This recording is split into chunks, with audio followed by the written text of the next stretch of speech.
Excuse me. What's up, everybody? You'll have to excuse my voice. Yeah, I still have a cold, but I have the energy to give more of an understanding about what Trump's doing. And I want to showcase all the efforts that he's making to reverse the curse that was set upon America with having different people, such as Democrats, Pan-Africans, and foreigners, orchestrating to essentially take over America as we know it. And Trump is doing everything in his power to reverse what has been set in stone to happen. And we're going to go through what he talked about in his nation, talking to the nation. And first, I want to start off with what he wanted to say about Ilhan Omar at a rally, the latest on him speaking at this rally to set the stage to understand that, yes, we had to deal with fake Americans. That's what he's going to have to do. There's hundreds of thousands of people that have hustled the system to get pathways to citizenship. And they are definitely having other allegiances to their other country. They have other intentions. They're doing everything under the sun to scam, rob, steal from us. They're not meant to be a blessing to us. And Trump is doing all that he can to showcase all that he's doing. And I know a lot of people are not happy about what he's done because they're not true Americans. For the ones that are upset about Trump, you're just not a real American. You don't really have the skin in the game, the blood, the sweat and tears of this land to care for the maintenance, the preservation, and the keeping of its sovereignty and safety. Because anyone that's a true American that's been here for generations, such as myself, we don't want to see America go down. We don't want to see foreigners coming over and taking from America and, putting on their own ideology and spin as far as how they want to see the direction of America to be. I never want to see anyone other than a true American having the power to protect the Constitution, the power to protect everything that we built on here in America. And I understand that there's certain things that Trump has done that's kind of controversial, and you guys can bring that up, like the Civil Rights Act and all of these types of things. But more so than that, he is blocking and barring like so many possibilities of different types of people to come over here and have their way. And I salute what he's doing. So what I want to do is play this first video, give my voice a rest, drink some tea. This is where he was talking about get the hell out of our country. He's calling for Ilhan Omar to have a deportation. And this was at a North Carolina rally. Take a listen to this. Fair use of all videos that I show. Ilhan Omar should be sent out of our country. She should not be allowed to be a congresswoman. She married her brother. She's a con person. She's full of con. She says zero. She said, you ought to get her the hell out of our country. How about the new thing in Minnesota with the Somalians? They stole, now it came out, the great U.S. attorney up there, they came out, think of this, $9 billion, and they think that's just the beginning. They stole, think of it, in their country, they live on nothing, they have nothing. They come here, they steal $9 billion. Are we stupid? I mean, how do we allow that to happen? Ilhan Omar should be sent out of our country. She should not be allowed to be a congresswoman. She married her brother either to stay or to get him into the country. And yesterday she, I guess, made up a story. She said the police attacked her son. They stopped the car and the police said, we never attacked him. We never stopped. It was a made-up story. She's a con person. She's full of con. She says, zero. She said, you ought to get her the hell out of our country. That's what you ought to do. She made up a story that the police stopped her son's car and they harassed the hell out of him. It turned out to be a fake story. There was no stoppage of his car and there was no harassment. But think of that, in Minnesota, this beautiful place, once beautiful, I don't call it beautiful, you got a governor who's a stupid person and a corrupt. He's corrupt and stupid. But he allowed this to go on. He allowed this to go on. Everybody knew what was going on.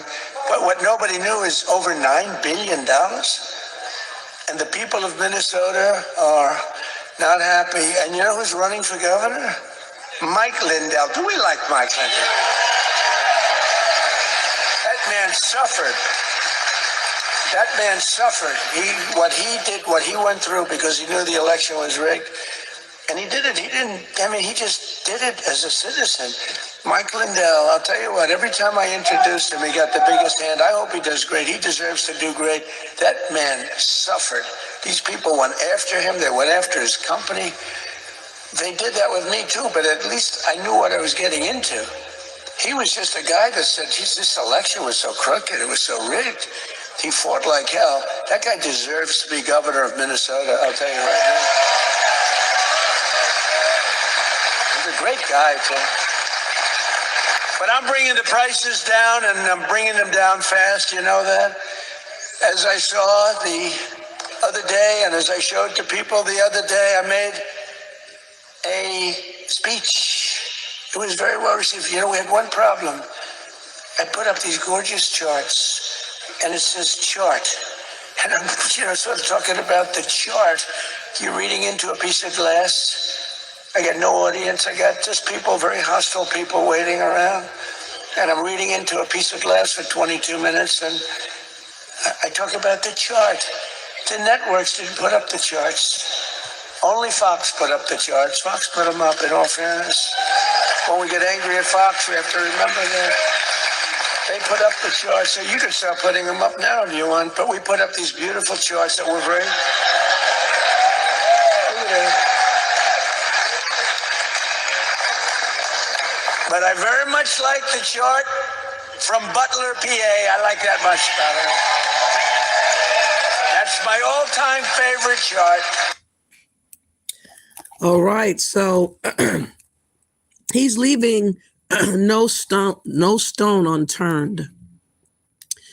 One of the things that have been banned for now or blocked is the diversity green card visa due to the Brown University shooting of the foreign national, I think from Portugal, that shot and killed an MIT person.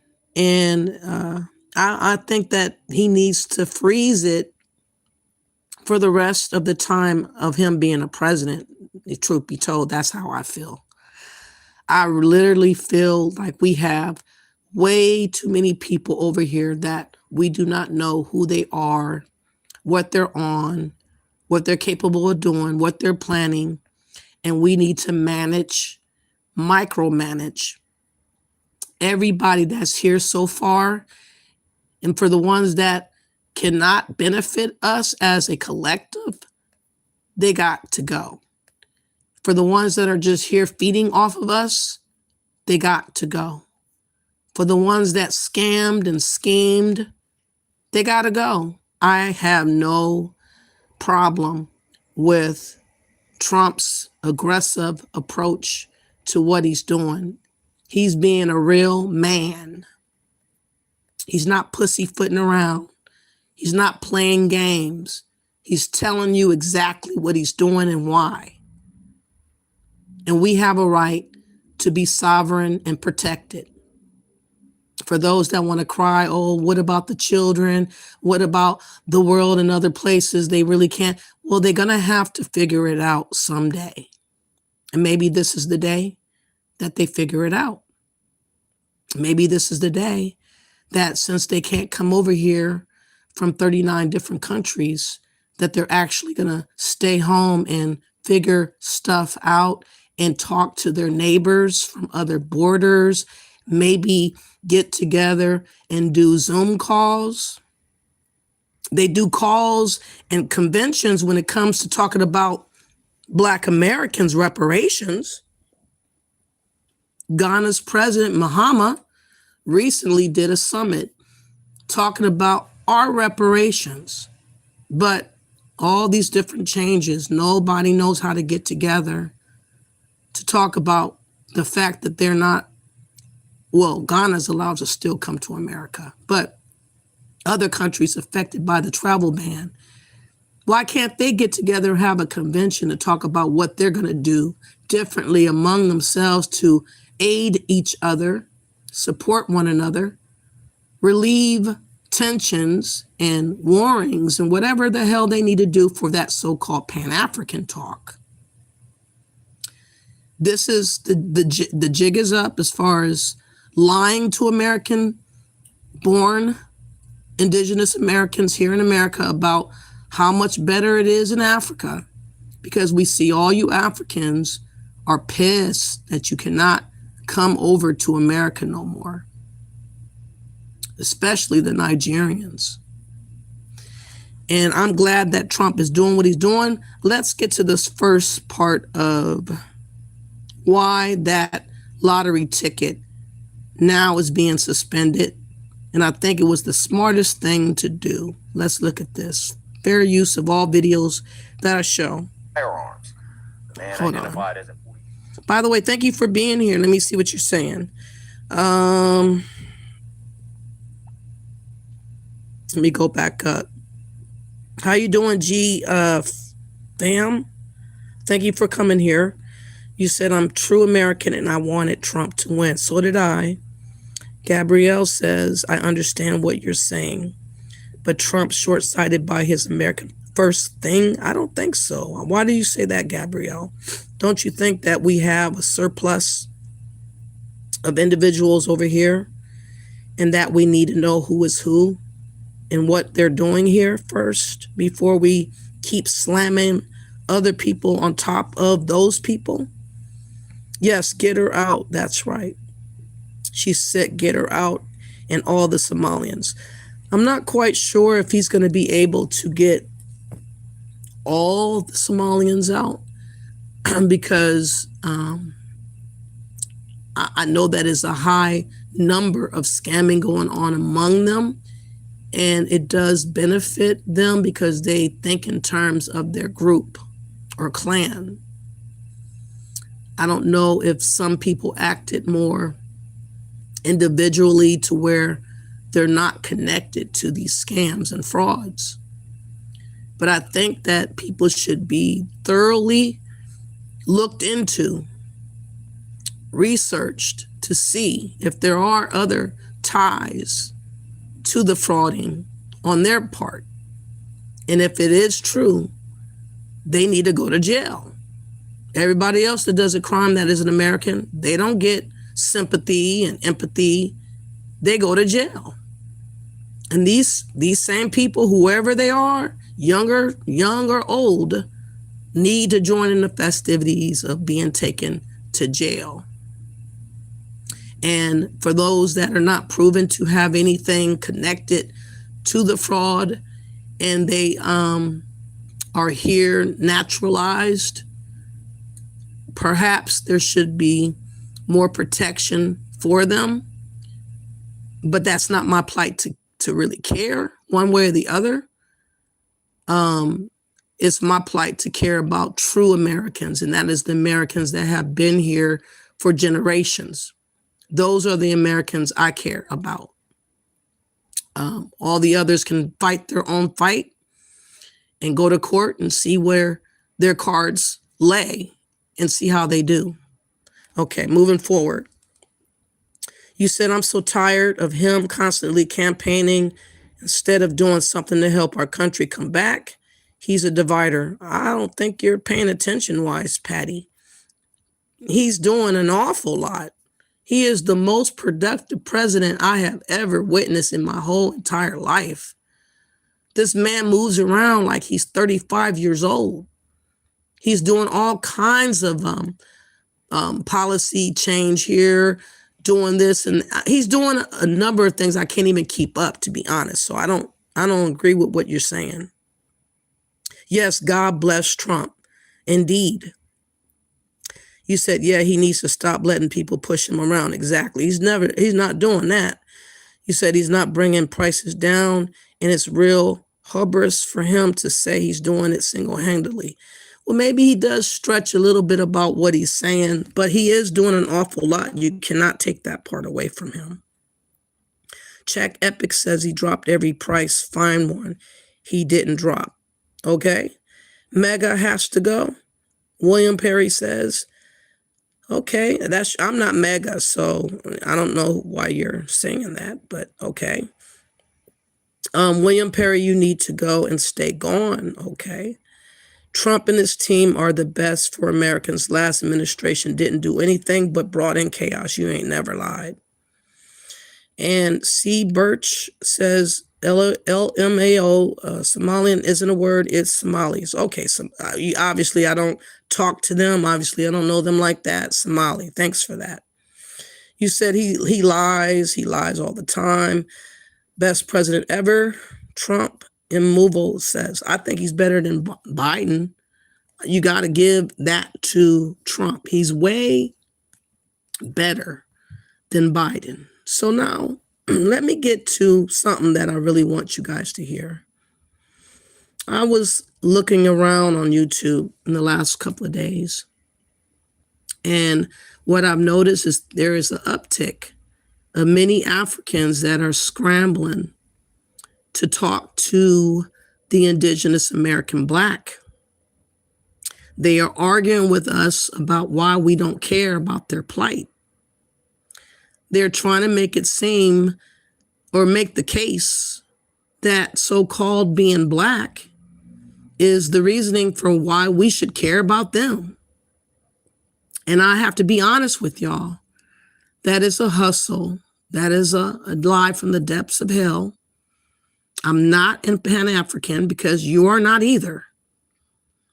There is no operational Pan-Africanism over there in Africa, with the exception of maybe Burkina Faso, Niger, and Mali. Maybe, because it might be propaganda. I don't know. I'm not over there. Nonetheless, there's so much more that needs to happen as far as Pan-African and Africans getting along in the first place. If they were getting along in the first place, they would not be coming over here to America, England, Canada, wherever, China, Poland, all these other places that they seem to find themselves to be instead of their home country. So no foreign Black can come to America and wag their finger to me, telling me that I gotta side up with them because they're so-called Black. No, you're not my Black. You're not indigenous American Black. You're not an original American. I am in support of advocacy of myself and my people of America. I can't lose sight of what I need to be concerned about for my rights, for my protections, for my birthright, for everything else that's going on with us here. And I'm not taking my eye off myself to look at y'all about what's going on with y'all because of Trump, because of his rules or anything. That's not my problem. It's not. So all that Black talk is not going to fly over here. What would fly over here if you are a real American? If you're not that, kick rocks, pretty much. Okay. So a lot of people though think that they can manipulate Black Americans, talking about this blackness, and y'all been working this live for a decade on YouTube, if not longer. I've been listening to this garbage talk since 2018. And now the truth has been revealed. No one has nowhere left to hide. You cannot talk about Pan-Africanism and building up Africa, and you're fighting to stay in America with me. Okay? If it was so much better over there to Africa, there shouldn't be no sweat off your back to go back to Africa and build up Africa. But it ain't that simple, because you do not have what we got over here. And the lies that you guys been spewing to Black Americans about us going over there and us unifying with y'all and us giving up our money and us trusting y'all, it's done.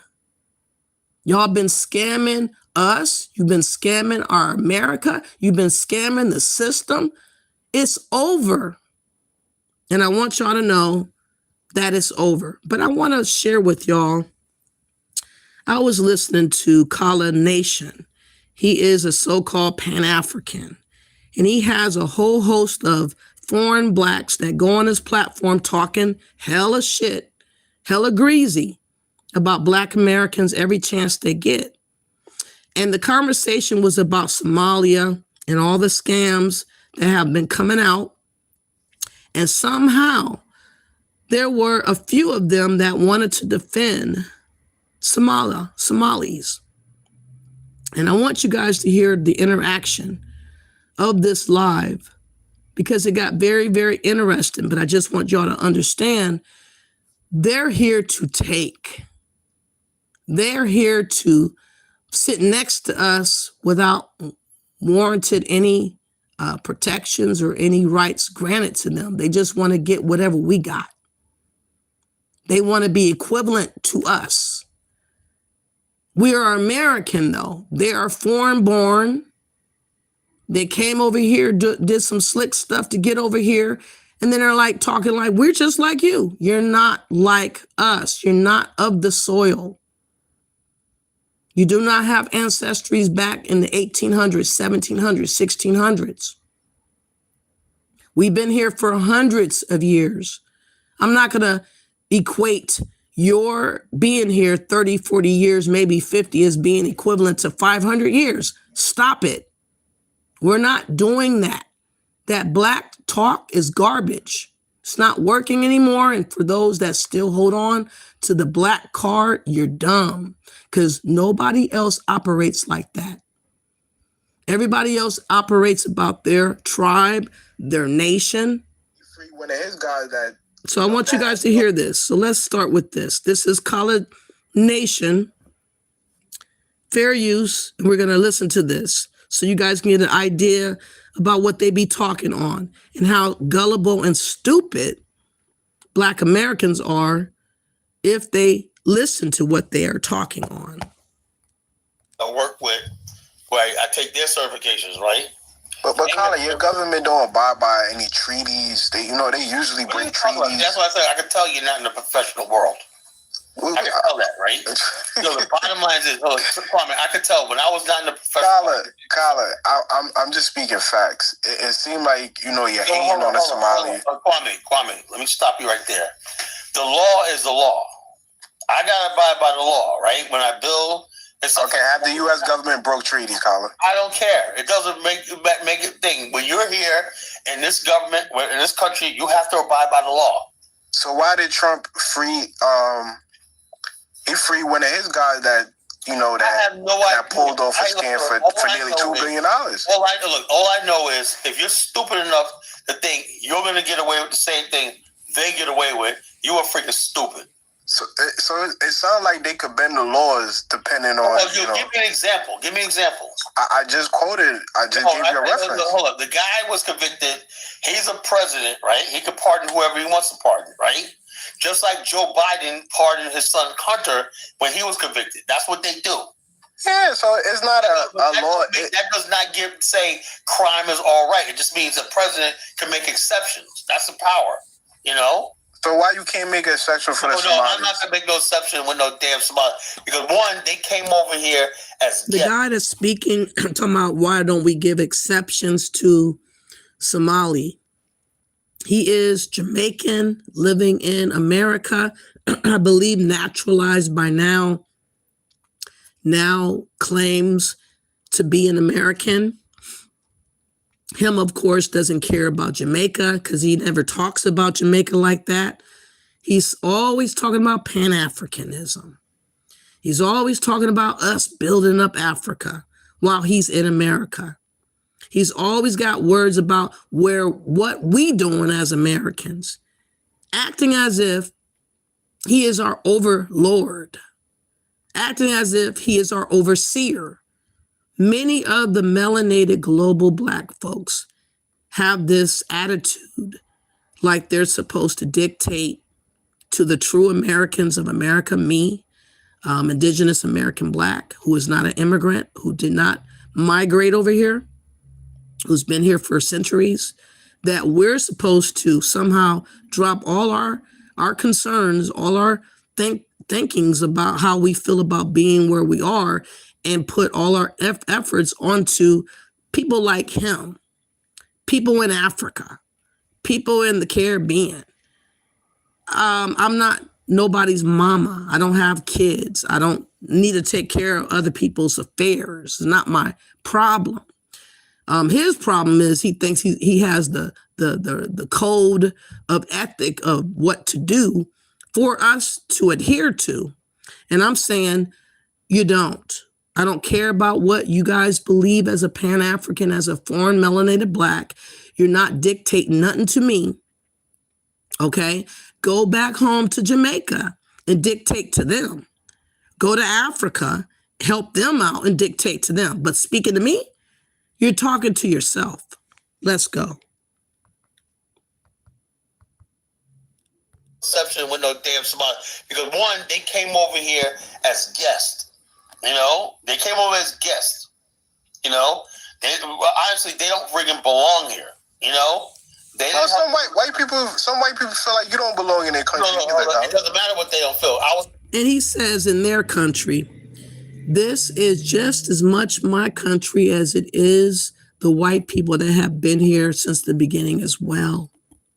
I do not believe that America solely belongs to white people. Him, as a foreign melanated Black, sees America as a white country, and that we as Americans, the Indigenous American Blacks, are like him, immigrants or visitors that should be treated as such. And he got really shocked and awed about the fact that we can't be deported, that we have a protection in the Constitution. And everybody is trying to minimize that truth. And they want us to believe that we're just like them because we're Black skinned too. And we ultimately, a long time ago, came from Africa, so we got to be slaves again for them. No. My ancestors surpassed slavery. My ancestors survived slavery. We're not going to pretend like we're back on boats again and we're being counted as a slave and barred or tarnished with, brandished with the markings of hot coals and whatnot on your skin, marking your skin as a slave.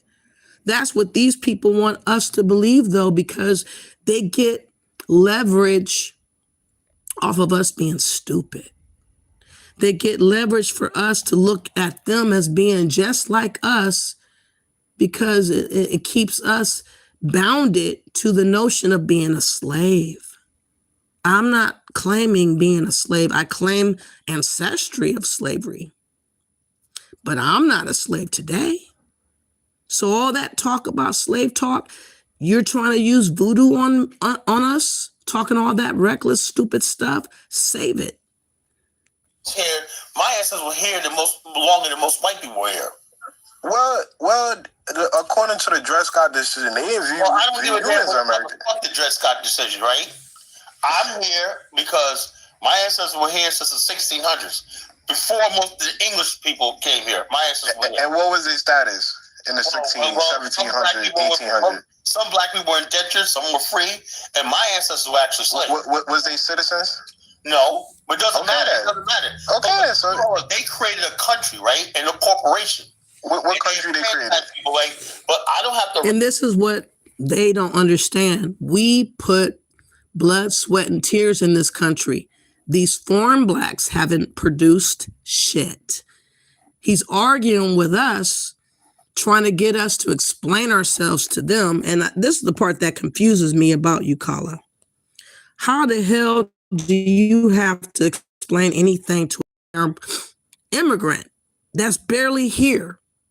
You should have told his ass to shut the fuck up and moved on with your show. But you sat up here and entertained him as if he's an authority over you. And you are a grown-ass man, 57 years old, allowing a 20-something-year-old to, or maybe 30, I don't know, a young guy, to try to jam you up and have you try to explain yourself to his ass? Come on, Kala, do better. I definitely would have shut this bitch down. Recognize that shit. You know, the law is the law. They got control of the law. But the bottom line is this. I'll tell you, when they decided that they had to do something with us, right? You can't have like millions of people. There's 4 million black people after the end of the Civil War. Yeah, they wanted to get you out of the country. They wanted to bring you to Liberia. Black people could have fucked. Whatever your name is, Habizba, you're black from Africa. You need to go to Liberia. You need to take your ass to Liberia. We didn't want to go to Liberia. That offer was back in 1812, I believe, when the colonization society decided to round up the free blacks that wanted to go to Liberia. My ancestors opted not to go. We continued our bloodline here on this soil. I don't give a damn about Liberia, and I don't give a damn about you, okay? You take your ass to Liberia. You don't tell me where I'm going. I'm staying right where I've been this whole entire time. But you can take your melanated foreign ass to Liberia or some other place in Africa and shut the fuck up. And was concentrated mostly in the South. We could have seen like 3 or 4 states that succeeded from the United States if we went to. They didn't want that wouldn't have happened. They made us a part of the country. So it wasn't like you have this idea that white people are invincible. They did that for themselves, because had they not did that, black people would just settle in like South Carolina. Black people were the majority. Black people could have took South Carolina, North Carolina, Georgia, became the majority, and succeeded from the United States. Yeah, but Kala, your ancestors and the Somalis was just guests in America too. I was not no guest in America. We are not equivalent to Somalians. Somalians or Somali, whatever you want to call it, can't hold a candle to Black indigenous Americans. They did not fight in wars. They did not slave in fields. They did not build the White House. They did not build the roads and the railroads and everything else, inventions that we've invented, so forth and so on. There is no comparison to them, to us. Knock it off. But he's trying to elude that 30 years of these people coming to America is equivalent to 500 plus years. That's why you got to watch these foreign blacks. They're full of shit. They're liars if you let them get away with it. What's up, African Goddess? Thank you for being here. You said need to get rid of the victim mentality. Who has the victim mentality? I'm not quite sure who you're referencing. Get those Somali queers out of our country, Tom says. I heard that. Like I said, I'm not going to miss them, not one iota, if they all go back. If a few stay, oh well. If most of them go, oh well. Same emotion. African Goddess says clearly move into some where with limited infrastructure is going to be extremely hard. Going and a move to Africa should not happen without a lot of thought and planning. Exactly. Somalis need to return to Somalia. Yes, they do. We did enough, in my opinion. We spared them enough. I think that it would be wise maybe to get some ambassador from Somali to go converse with the Somalians on the ground and let them know that they need to find some peace after all these years to allow their people to be able to come back peacefully. But that got to get going.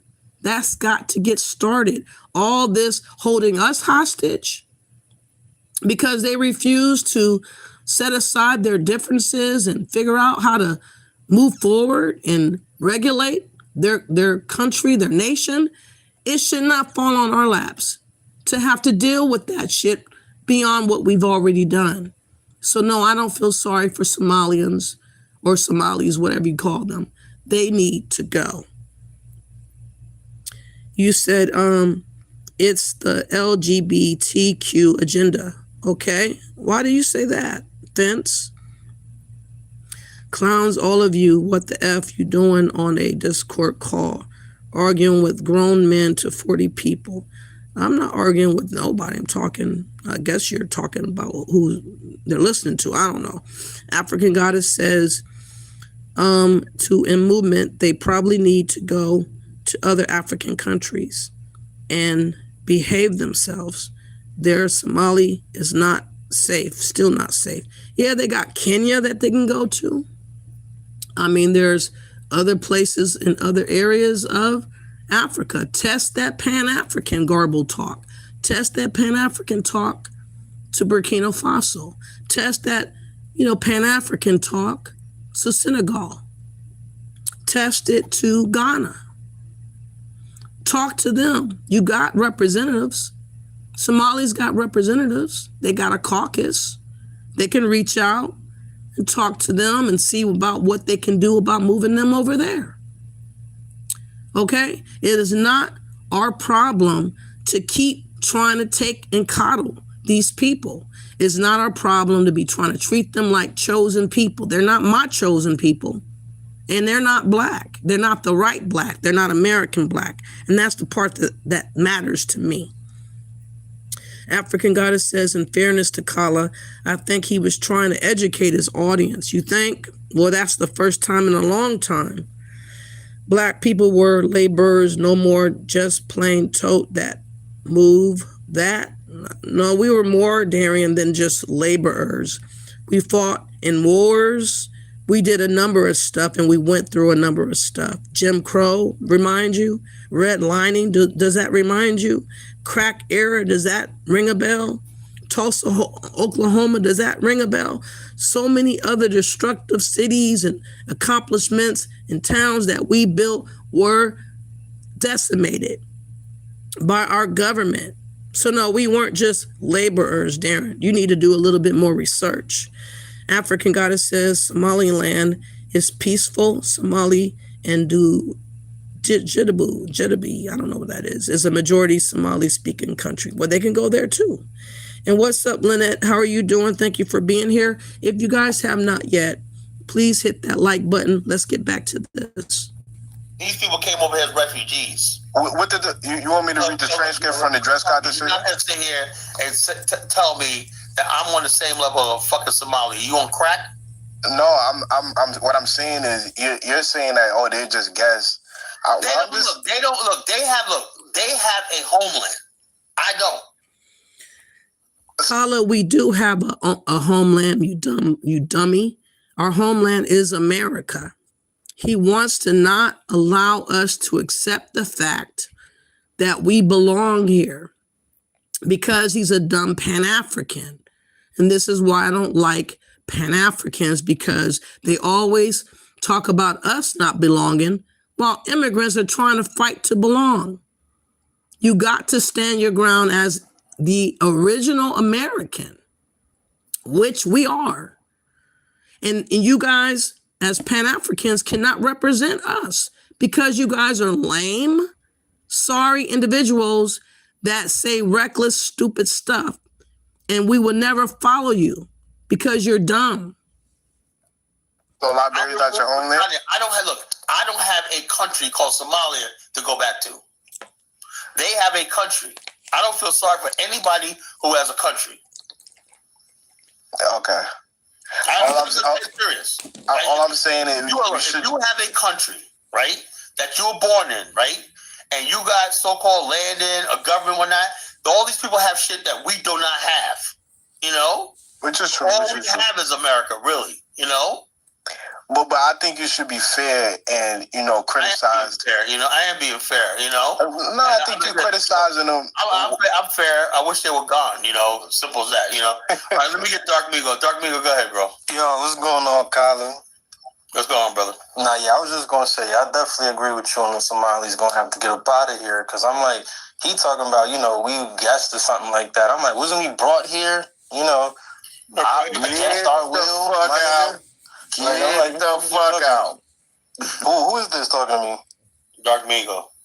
Nah, I'm Dark Migo. Somebody talking about get out. I think he was talking about the Somalis. I'm talking about the Somalis. Oh, yeah. I'm like, yo, head ass out. Yeah, I was like, yeah, they got to go already. You know what I'm saying? And then, like, the whole thing with the scamming situation, like, I'm like, you know, we don't take shortcuts in Black America. I mean, some of us, you know, be doing the scamming shit. We don't really respect that. You know what I'm saying? Like, we'd rather just get a good business. I don't know. You know what I'm saying? Just go the easy route. Like you said, Colin, in the last show, we always feel like there's some eyes on us. You know what I'm saying? So that's how I feel in my business, man. You know what I'm saying? Yeah, like I'm at all times. Like I'm not taking no shortcuts. Dark Migo, to do something like that means you coming just like the Haitians who got caught, and the Nigerians $70 million got caught in California trying to flee. Yeah, and that's the thing. Like they don't even know the rules. Hey, like, Colin, when you kicked me off, I went to Keizo's show. The Kings got caught doing the same shit. He was playing America. But I think like, they was in. I think they was like in the UK or something. I don't think. Yeah, like I said, it is what it is. Nobody wants to do things the right way. Everybody wants to fucking cheat and do criminality and shit like that. And then, like, why do they always go to like $1 million? Like, Colin, that's America. You get flagged like $5,000. You know what I'm saying? No, it's not America. That's what people like Kwame don't know anything about his ass elbow. You know, people think that's America, Colin. That's the patriotic way to take the shortcut. Before I got into the real business world and knew how things work and whatnot, you know, there's people that basically do inside trading and get like 1,000 years in jail. Right? Yeah. I'm like, you know how many white people is in jail right now for fraud, bro? It's just not popularized. Like, yeah. So ask somebody black that you know that's in the Prez. Ask them how many white people go up there when you finally Kwame get a real job in the professional world where you're handling money. Colin, you're looking at hundreds of years in jail. Colin, let me ask you a question. Was slavery a shortcut for Yo, what you can bring up slavery for? No, I'm just asking.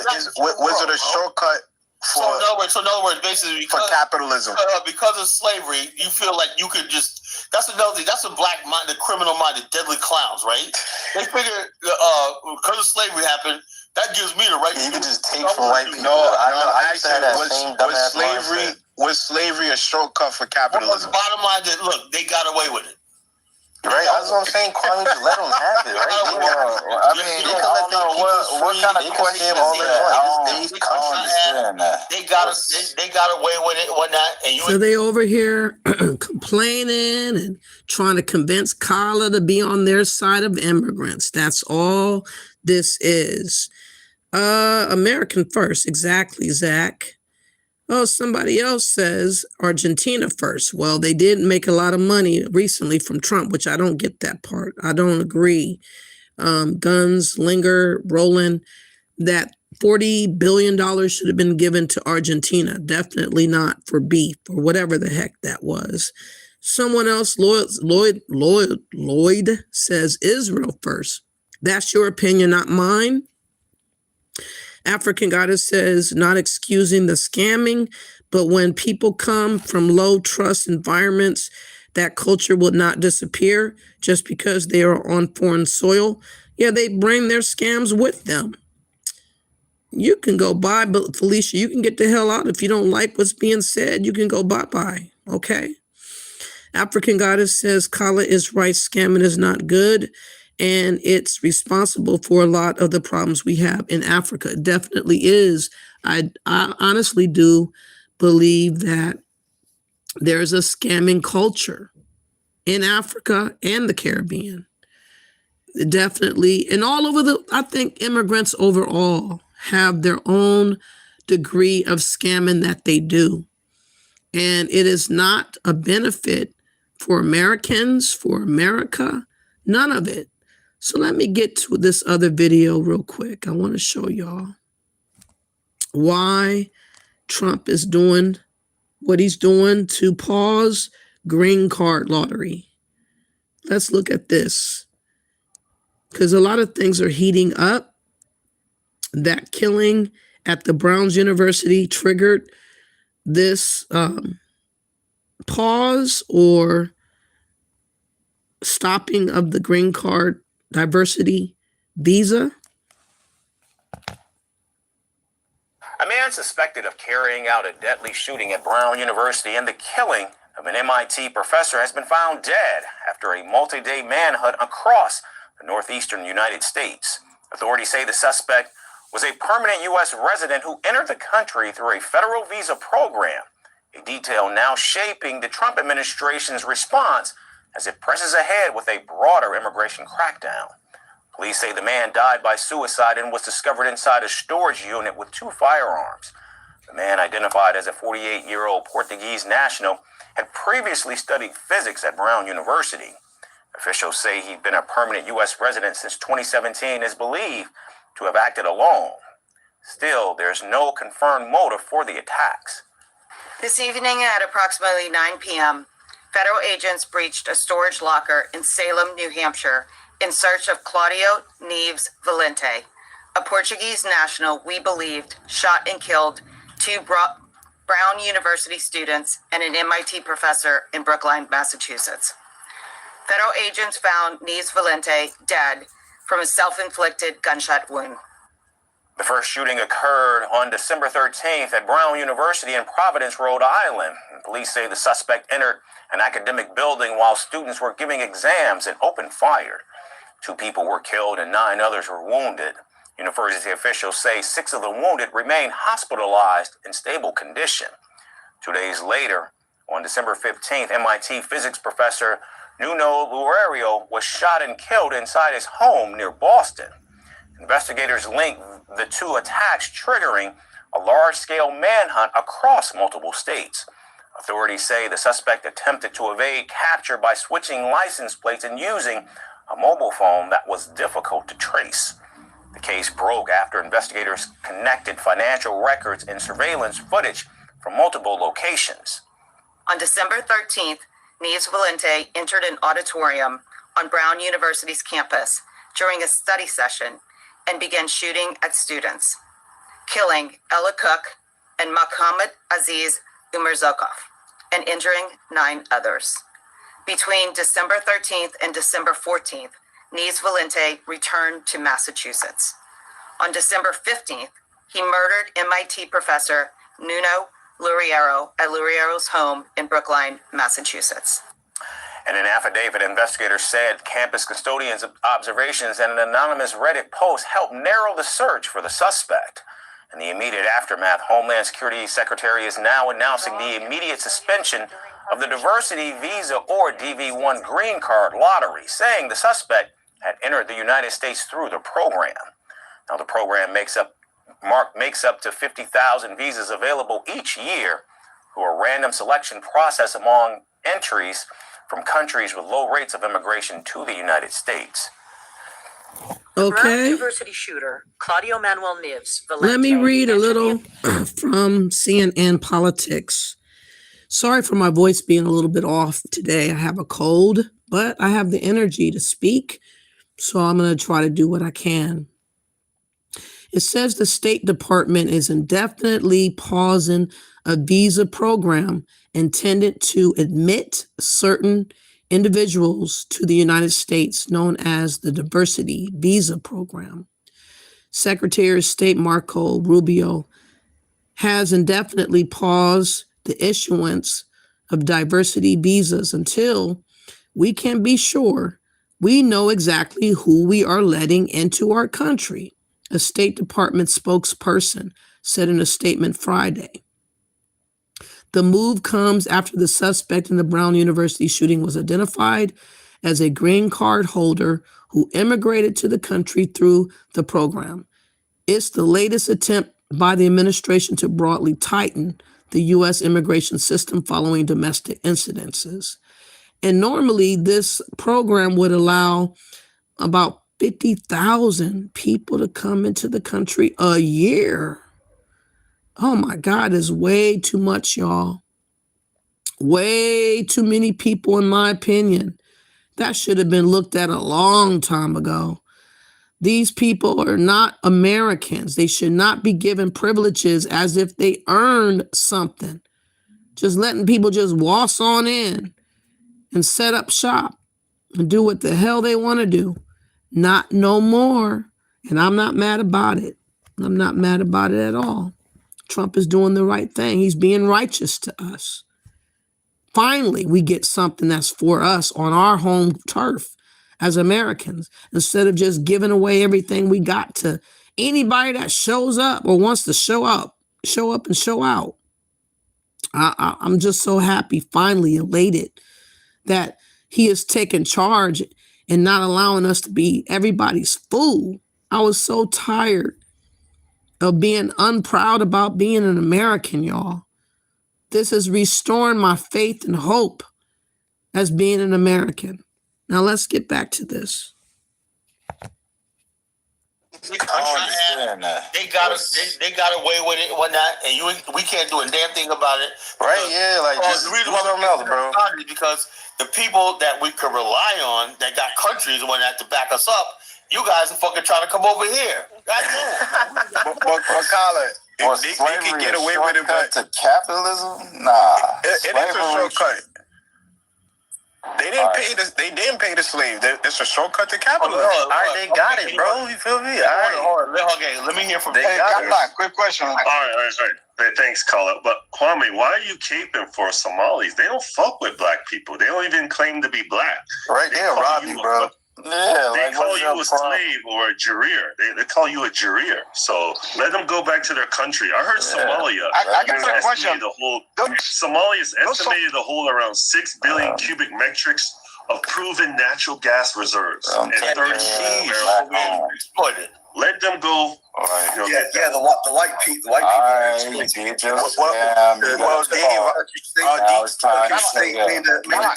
Somalia. DK, I'm a racist. I'm not a tribalistic person. They're not part of the black race, man. Sorry. Yeah, they're more Arab, bro. Nice try. Nice try. They're not part of the black race. They claim to be Arab.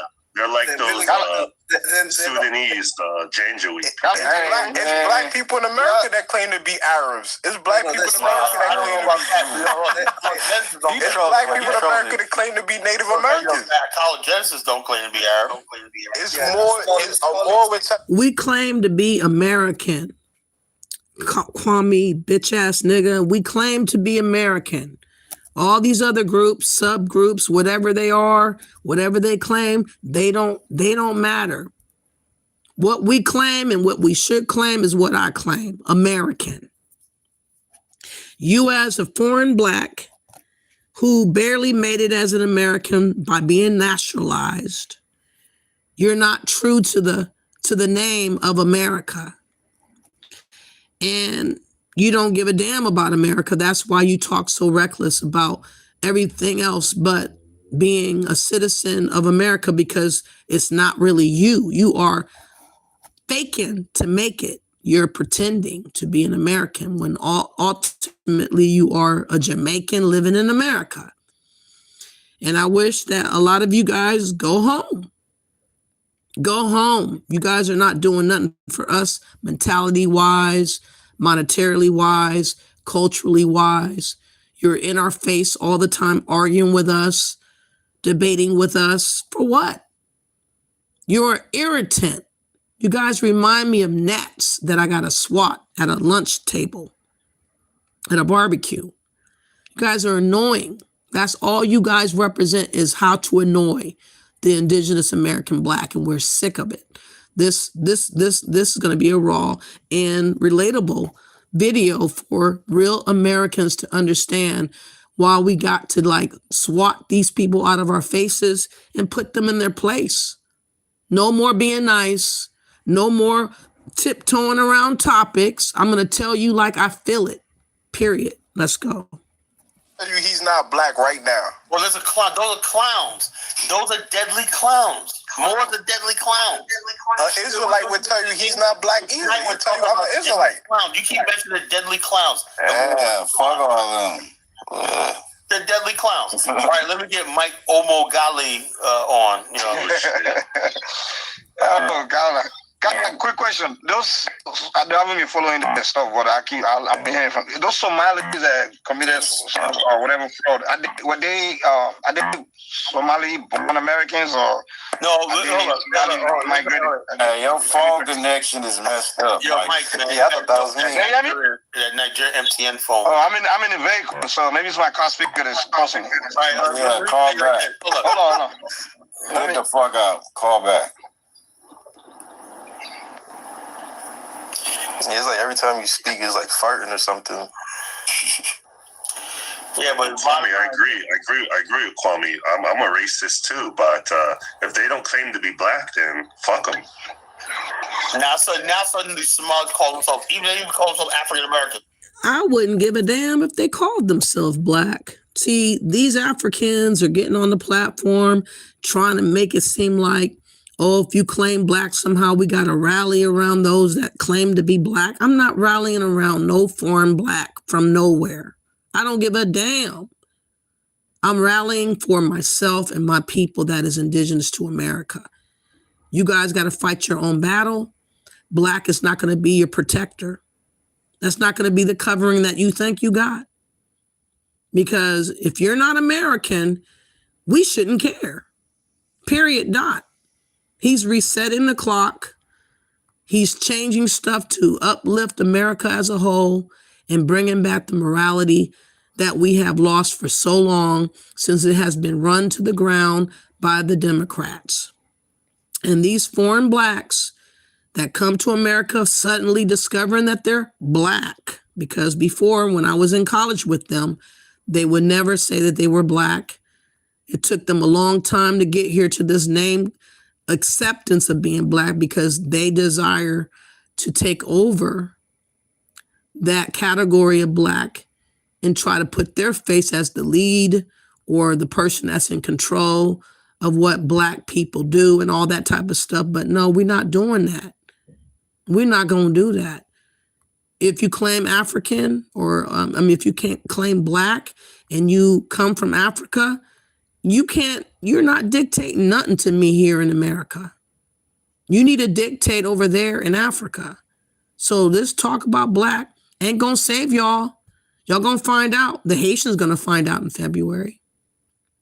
Because when the TPS dries up, there ain't going to be too many of us going out there protesting. I'm just going to be honest with y'all. I suggest that somebody in Africa would reach out to the ambassador or the caucus of Haiti and figure out what other arrangements that they can make to have some of the Haitians go to Africa. That's my suggestion. If they don't do it, oh well. But I'm not going to be out there fighting and throwing myself in front of nobody for Haitians, for Jamaicans, for Africans. I don't give a damn. I'm sorry. This is about getting back to being American first. This is about respecting our sovereignty, respecting the rights of Americans over foreign people, because the Democrats had given away our rights over to the foreign people of the world. In fact, let me give you an example. In Chicago, there's a whole lot of drama going on over there. They were trying to do a budget. And of course, Mayor Brandon Johnson was trying to carve out millions and millions of dollars for migrants. And he was trying to have the American people foot the bill. And they had something to say about all of this maneuvering of the Brandon Johnson. I want to play this video to kind of catch y'all up. But these Democrats think that we're supposed to be slaves for migrants and for illegals. And we're not doing that. We want y'all out of office. We want Brandon Johnson gone. We want any Democrat that's on that, putting these people over us, to go bye-bye. That's what we desire, because y'all are not real Americans and you're not riding for America. And this favoritism of migrants and illegals over Americans has got to stop. But listen to this. This is an example of what I mean. I guess $1 Million Tony couldn't make it today. She too busy loving her home she just got for $1 million, while we just received these high property tax bills. So we all here because of our property taxes. Some here, like Zoe and Miss Jessica, because y'all stealing black people property. So I just want to know, because we just came from the city council meeting. We're coming there and the city is blaming the county. And now you just blaming Springfield. And then when you, all these people, when they go to these town hall meetings and you send your puppets, they lie and they blame the invisible white man. Somehow they are pushing us out of our community. They want our property. They want black people property. They never say who it is. They just say, you know who they are. But when I come up in here, I see all black faces. I see Democrats. So are we talking about the Democrats are pushing black people out of their communities? The Democrats hate black people. The Democrats want our property and replace us with illegal aliens, because you all come in these meetings talking about the invisible white person, but we don't never see him, but we see all of you all here. And then you sit here, all these black faces, you sit here all Democrats, and you sit here all arrogantly like your seats are secure, like we are not coming after these seats. Just like I told Brendan Johnson over there the first time I spoke on that mic, I said the same thing that's making y'all laugh in here gonna make y'all cry. And then you see what's happening. Same thing here. Now I'm giving y'all warning right here. The same thing that's making y'all laugh in here is gonna make y'all cry. Mark my words. See, y'all sit here too comfortably, thinking that everything, black people stupid, that we don't understand what's going on, that we gonna vote blue no matter who, and all y'all gotta do is use a race card. All y'all gotta do is call white supremacy, the white man. But we're in the heavily Democratic city from top to bottom, state and city, all Democrats. So can we say that the Democrats are racist white men or white women? Who is it? Because this is what y'all telling us. So I'm letting you all know, Chicago flips red. We are not paying these taxes. We are calling for a boycott on these taxes. Nobody is playing this game no more. We won't pay our taxes until we get a forensic audit on where all our money is going. We're demanding that. We're asking President Trump to send the feds here. 30 seconds. The DOJ here. We need a forensic audit on where our money is going. We are not paying no property tax. And we are calling for a boycott, and we're going around to every ward in the city and calling for it. You all gonna learn to stop playing with us, and you all gonna learn that you all work for us, and none of these seats secure, and we coming for those seats. And you can sit there like you sitting there, like you unbothered, all of you all, yeah, but you getting up out of those seats. Speaker is Dennis White. Like I said, it's a real battle to be an American under the Democratic rulership. They've been messing with the Chicagoan homeowners, tricking them out of their homes, trying to overtax them to try to keep this flow of migrants being taken care of. They're like indebted over $1 billion, and they're trying to get the attention of Trump to do an investigation, because we all know that there's scams within the Democratic Party. And I hope that they will be successful in doing an audit and figuring out what happened with all that money to the migrants and jam up and hem up Mayor Brandon. He's so-called black, but he's worthless. He's worried about migrants and illegals over his own people of Chicago. So that's what I mean. I don't have an allegiance to black skin because they don't have an allegiance to Americans, the American blacks. They want to use our history, use our fight, use our sacrifice to be used for the advancement and elevation of illegals and migrants that did not do nothing to earn anything. That's why you got to know so-called black people, where they came from, what their intentions are. Because if it doesn't align with being an American first, they're worthless to me. They're my enemy. They are enemies. So, you know, it'd be nice to get along with most people, but it's just the way that it is. People coming over here to America, they're not trying to unify with the indigenous American black. They're trying to push us out of our place. They're trying to become the new black face in America. That's what they're on. And now that I know for certain that's what most of them are on, they're not for me. I'm not for them. We're not playing games. I'm not playing nice. I'm not pretending. I'm not mincing my words. I don't care. And this is not about hate. It's about the facts. It's about the truth.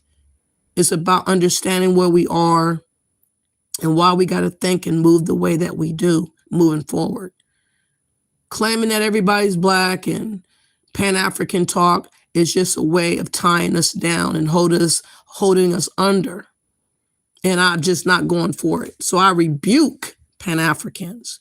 I rebuke anyone that tells that tale of a lie. And that's why you're being exposed, because there ain't no such thing as Pan-Africanism. So get over yourself. Okay? Now I want to go have you guys listen to what I mean. I came across this video before I get back to Kala. And this video is talking about the birthright citizenship. And every immigrant is stir crazy about the fact that they've been utilizing the birthright citizenship that was never meant for them. And they are scared shitless about whether or not they will be affected or their children will be affected, because many of them came over here off of visas, student visas and other ways, and lingered around and had kids and became citizens basically off of hustling, basically off of scamming, being anchor babies and all these types of things. And Trump is challenging all of that. There's probably like 20 million people that didn't deserve to get their citizenship here, you know? But I want y'all to see the attitude of this immigrant who's being interviewed at a campus. And he wants to give his argument about birthright citizenship. And I want y'all to recognize that the man mentioned every other group of people except Black Americans who the birthright citizenship is for. He did not even bother to acknowledge our existence. Why? Because these immigrants don't give a flying F about Black Americans. None of them do.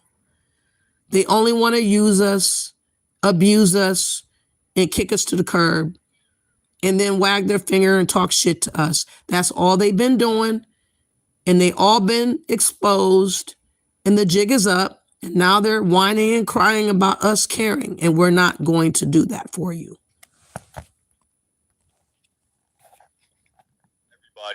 In America who's born in American soil, but the parents were immigrants in the way where the parents were not American citizens to begin and not naturally born on U.S. soil. Yeah, only for people who were just born on the soil. That's their only qualifier. So if your parents are citizens, you can get citizenship. I think you should automatically be a citizen when you're born. If you're born on the soil and perhaps your parents are permanent residents, then maybe that could qualify you as well. All right, guys, we're at the University of Washington, and today we are debating that birthright citizenship, also known as the just soil legal doctrine for citizenship, should be overturned or rescinded ended in the United States. This topic obviously coincides with Trump's recent executive order related to birthright citizenship, and I'd just like to thank everybody for the recent outpour of support on YouTube. I cannot tell you how much I appreciate your comments, your likes, your shares, and your general support. And if you want more ways to support me, I've added links to my Discord, my Patreon, my Cash App, and my PayPal in the description below. Thanks, guys. Let's get into it. I'm a first generation born here. My parents were immigrants. Really? Yeah. You came here when you were like a baby or something? I was born here.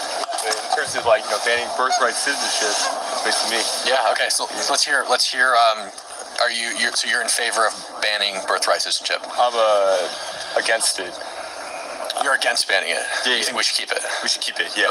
Okay. Why do you think we should keep it? Because because I feel like because I'm a first generation American. Both my parents were immigrants. They fled the revolution in Iran, and so technically that classifies me as a birthright citizenship. So I was born with both dual citizenship in U.S. and Iran. And I feel like there's people who from other countries, like Iran or I don't know, let's say the whole Palestine-Israel conflict, Ukraine. There's places of war where they escape. America in general is built on the fundamental idea of, the American dream, where people, back, let's take the 1800s, right? The Irish potato famine. That's, people fled Ireland to come to America in order to have a great job opportunity, somewhere where they can have food, pursue their economic dreams, and, build a stable family here in America. We saw the same with the Italians in the late 1800s. A lot of, these high Italian Jewish populations in New York, They want to do the American dream, but what about making that dream back home in Iraq, Iran, whatever the hell you come from? What about making that dream in Africa, South America, Haiti, Jamaica? What about that? Why is so many individuals think that they are entitled to the birthright citizenship when they weren't here in the 1800s and it was never meant for them, but somehow the Democrats made it to where everybody from anywhere could utilize that, even though it was not meant and the origins weren't meant for them to acquire citizenship. He's talking all smug. He's acting like he is deserving and he's entitled more than the Americans that it was meant for, which are Black Americans. We have an issue with not claiming the birthright citizenship like I do. I think that people are starting to recognize how important it is for us to claim that birthright citizenship, because these foreign people are trying to hijack what was meant for us. It's our birthright. It's what we fought for. It's what we died for, went to war for, struggled for. Not any of these foreigners, whether they're melanated or not. But he's sitting up here acting like, yeah, we're supposed to come here and get the American dream. Go home and get your Iranian dream. Go home and get your foreign dream going. What's wrong with y'all getting it going on over there? You see it with Chinese immigrants, Indian immigrants, where they're pursuing economic opportunities. That's what America's built on. So taking away birthright citizenship, it's basically jeopardizing the future of the workforce in America, for future economic opportunities. For me, I'm blessed. Honestly, I'm blessed with American citizenship. I could have been in Iran where, 18 up, there's a mandate serving for the military. I could have been in the military right now, not to have as good as an education, not be here at the University of Washington.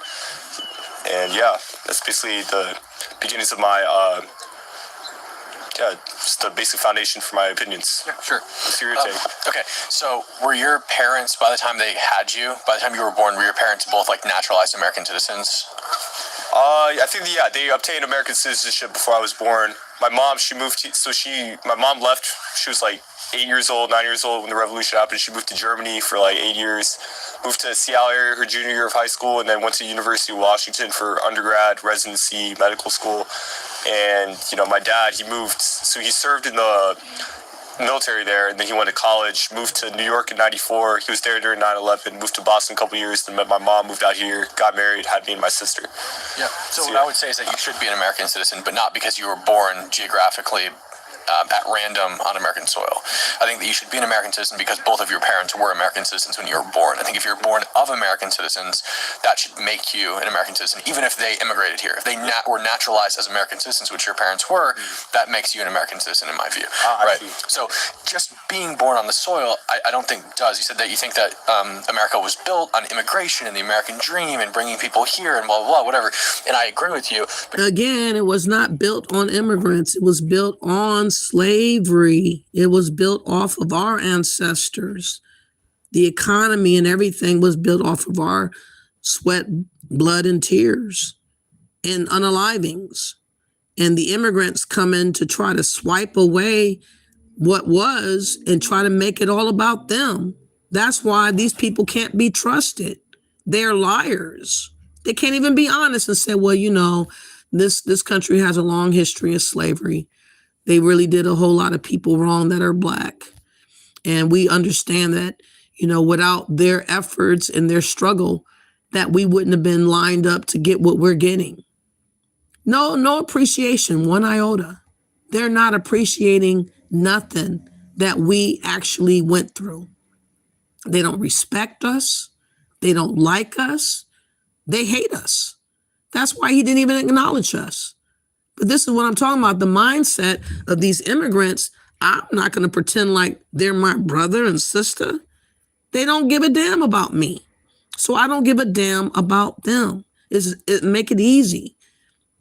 Now, according to the White House, protecting the meaning and the value of American citizenship, it reads, by the authority vested in me as president, by the Constitution and the laws of the United States of America, it is hereby ordered. Section 1 purpose. The privilege of United States citizenship is a priceless and profound gift. The 14th Amendment states all persons born or nationalized in the United States and subject to the jurisdiction thereof are citizens of the United States and of the state wherein they reside. That provision rightly repudiated the Supreme Court of the United States shameful decision in Dred Scott versus Sanford, 60 U.S. 393, 1857, which misinterpreted the Constitution as permanently excluding people of African descent from eligibility for United States citizenship solely based on their race. But the 14th Amendment has been interpreted to extend citizenship universally to everyone born within the United States. The 14th Amendment has always excluded from birthright citizenship persons who were born in the United States but not subject to the jurisdiction thereof. Consistent with this understanding, the Congress has further specified through legislation that a person born in the United States and subject to the jurisdiction thereof is a national and citizen of the United States at birth. 8 U.S.C. 1401, generally mirroring the 14th Amendment's text. Among the categories of individuals born in the United States and not subject to the jurisdiction thereof, the privilege of the United States citizenship does not automatically extend to persons born in the United States. When the person's mother was unlawfully present in the United States and the father was not a United States citizen or lawful permanent resident at the time of said person's birth, or when that person's mother's presence in the United States at the time of said person's birth was lawful but temporary, such as but not limited to visiting the United States under the auspices of the visa waiver program, or visiting on a student, work, or tourist visa, and the father was not a United States citizen or lawful permanent resident at the time of said person's birth. Section 2 policy. It is the policy of the United States that no department or agency of the United States government shall issue documents recognizing United States citizenship or accept documents issued by state, local, or other governments or authorities purporting to recognize United States citizenship to persons when the person's mother was unlawfully present in the United States and the person's father was not a United States citizen or lawful permanent resident at the time of said person's birth, when the person's mother's presence in the United States was lawful but temporary, and the person's father was not a United States citizen or lawful permanent resident at the time of said person's birth. Subsection of this section shall apply only to persons who are born within the United States after 30 days from the date of this order. Nothing in this order shall be construed to affect the entitlement of other individuals, including children, of lawful permanent residents to obtain documentation of their United States citizenship. Section 3, enforcement. The Secretary of State, the Attorney General, the Secretary of Homeland Security, and the Commissioner of Social Security shall take all appropriate measures to ensure that the regulations and policies of their respective departments and agencies are consistent with this order, and that no officers, employees, or agents of their respective departments and agencies act or forbear from acting in any manner inconsistent with this order. The heads of all executive departments and agencies shall issue public guidance within 30 days of the date of this order regarding this order's implementation.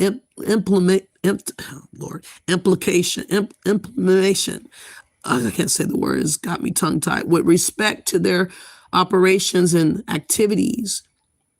Definitions as used in this order: mothers means immediate female biological progenitor.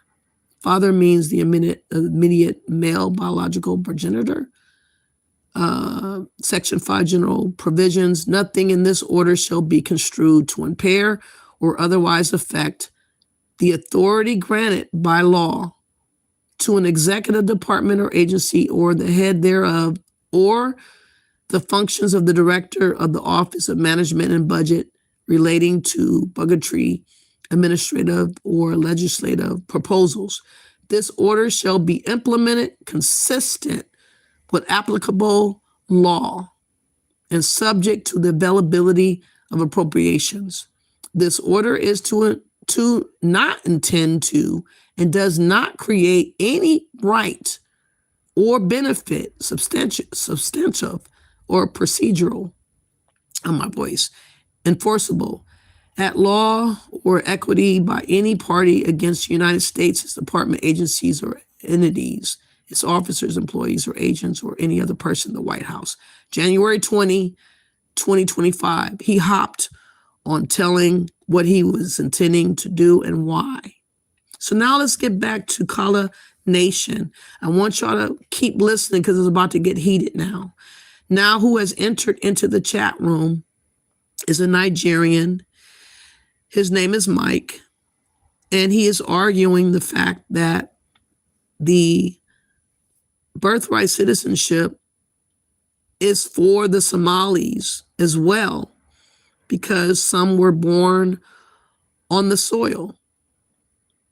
My thing is, Somalis being born, but their actions showcase that they're not allegiant, or they're not acting as if they're under the jurisdiction of America if they're scamming and sending billions of dollars to Somalia, if they're sending billions and millions of dollars to Shabab, their terrorist group over there. They are not acting as if they're under the jurisdiction of America they are not acting as if they are have an allegiance to America. They're acting as if they're using the system to garner and scam and take over Minnesota and Ohio, wherever, and get into office and help their own people and give back money to their people. That's not acting as if you are of America. It acts like you're having an extension to Somalia. So I believe the case can be made, in my opinion, that because of how they've been operating, not assimilating, and doing side deals and scams towards Somali and their terrorist group, they have forfeited this notion of them having citizenship for the ones that can be determined that fact. They would have to determine that fact. And I think that if they were on working against America like they seem to be, they will be disqualified and it will be null and voided, that their citizenship should be dissolved away because of their actions, because of their intentions, because they're not having allegiance, and because they're not acting as if they're subjects to the jurisdiction of America. That's why I think that they all, or most, maybe not all, but most, probably would have to go. What say y'all in the chat room? Let me see what you guys have to say. I'm sorry my voice is a little bit froggish. I probably shouldn't even be talking, but I have a lot of energy. And I just wanted to get this over with because a lot of things are happening right now. And I'm curious of how you guys feel, especially if you are a real American. If you are a fake American, I get your point of view, not caring. You want everybody to be over here. You want everybody to take over. You want everybody to get rights that they ain't earned. You want everybody to be here. You want to pretend like America is an extension to the world. You want America globalized. Then we're not on the same team. I don't believe in that. Not at all. I'm not a globalist. All right. I don't know what that meant. Have you ever heard Bernie Murdoch? Yes, I have. I think did he pass on or is he still in jail? I'm not sure. Black grandpa. Thank you. Martin Banks says, do the evolution all in American first conversation. Like it. Thank you for that. I appreciate that. The real Termy says you have to take care of your own house first, but you can still have compassion for your neighbors. I'm sorry, too much has happened for 4 long years. I can't apply any compassion. If it wasn't for Biden allowing 12 million to 20 million in for 4 long years, I'd probably be right there where you are. Unfortunately, that's not what happened. Too many people are here. There's no compassion to give. I'm sorry. Yes, that loophole needs to be closed. You're right about that, Travis. So now we're going to go back and listen. I want y'all to listen. It's about to get very, very heavy. This is about to turn. You're going to hear these foreigners who are over here. They're naturalized Americans, and they're trying to argue for the Somalians to have their citizenship recognized and honored. And you guys got to understand the immigrants are on the side of everybody needs to be over here. I'm on the side of preserve America for Americans. We're not the same. So just because they call themselves black, it doesn't matter. We don't look at things the same way because they're not real, authentic Americans, period. Man, now you're in trouble right now because Donald Trump said they're scared. They're like, damn, the whole country is against us. They wore out their welcome, you know? I don't even think they got 4C hair, bro. Like, come on, they got like straight hair. So Somalis are BOCs, blacks of convenience. That's that's exactly what it is. They crying for help now. All right, can you hear me better now? Yeah. It's better. Okay. The question I was asking is those Somalis that committed fraud or whatever. Your Wi-Fi sound bad, man. Everybody sounded bad. Oh, let me turn off this very quick. Let's let them talk. Maybe I can. Hey, can you hear me? Can you hear me? You want a fat? You want a fat phone? I can hear him. Everybody be quiet. Let him ask us. Those Somalis that committed a fraud or whatever, are they Somali Americans or are they Somali immigrants? Like migrants? Okay, this is what happened. In 1992, we had the Somali War. I remember that shit, right? I'll ask you some good question, man. Yeah, hold up. I mean, since that happened, right? They got, because of, I guess, a former leader. Just answer my question. Answer your question, man. I'm going to answer your question, right? Those Somalis that basically came over here as refugees, right? And they got permanent status because the country was screwed up real bad, right? They came now over that 30 years. Some of them were born here, right? They were born here, and some of them actually became citizens. Became residents. Okay, the ones that committed the fraud. Okay, I get it. There are three categories. There's ones that migrated. There's one that became citizens. And there's ones that were born here. So what I'm asking is, it was a cabal, Mike, of Somalis that were here. Right? Kala, the ones that committed fraud is what I'm asking you a question. Okay, I'm asking a question about all Somalis. All different backgrounds. So it's all categories. So here's the deal. The ones that they migrated here, they were not born here, they need to be deported. And then the ones that were born here, they didn't go to jail. And in fact, it's only the ones that were born here that did it. They could denaturalize. I don't know the facts. I'm only hearing from you. But if it's a case that the ones that committed fraud or whatever, they can't be denaturalized. Yes, they can. Yes, they can. Are you talking about the ones born here or the ones that? Yeah, the ones born here. No, it's not possible. No, you can't denaturalize. Are you kidding me, Colin? You born citizen. Colin, you could only be denaturalized if you attempt to delete the president. No. Not denaturalized means that you wasn't a citizen at one point and you became a citizen. Exactly. You weren't a citizen. If you were born here, you have birthright citizenship. They would tell a second generation Nigeria that he needs to go back, or second generation Somali that he's he needs to be. They don't know.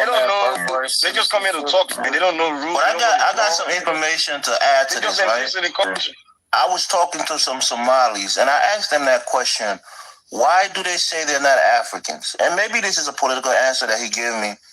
He said that during their war, the African Union or the OAU at the time sided with the occupiers or the colonialists, right?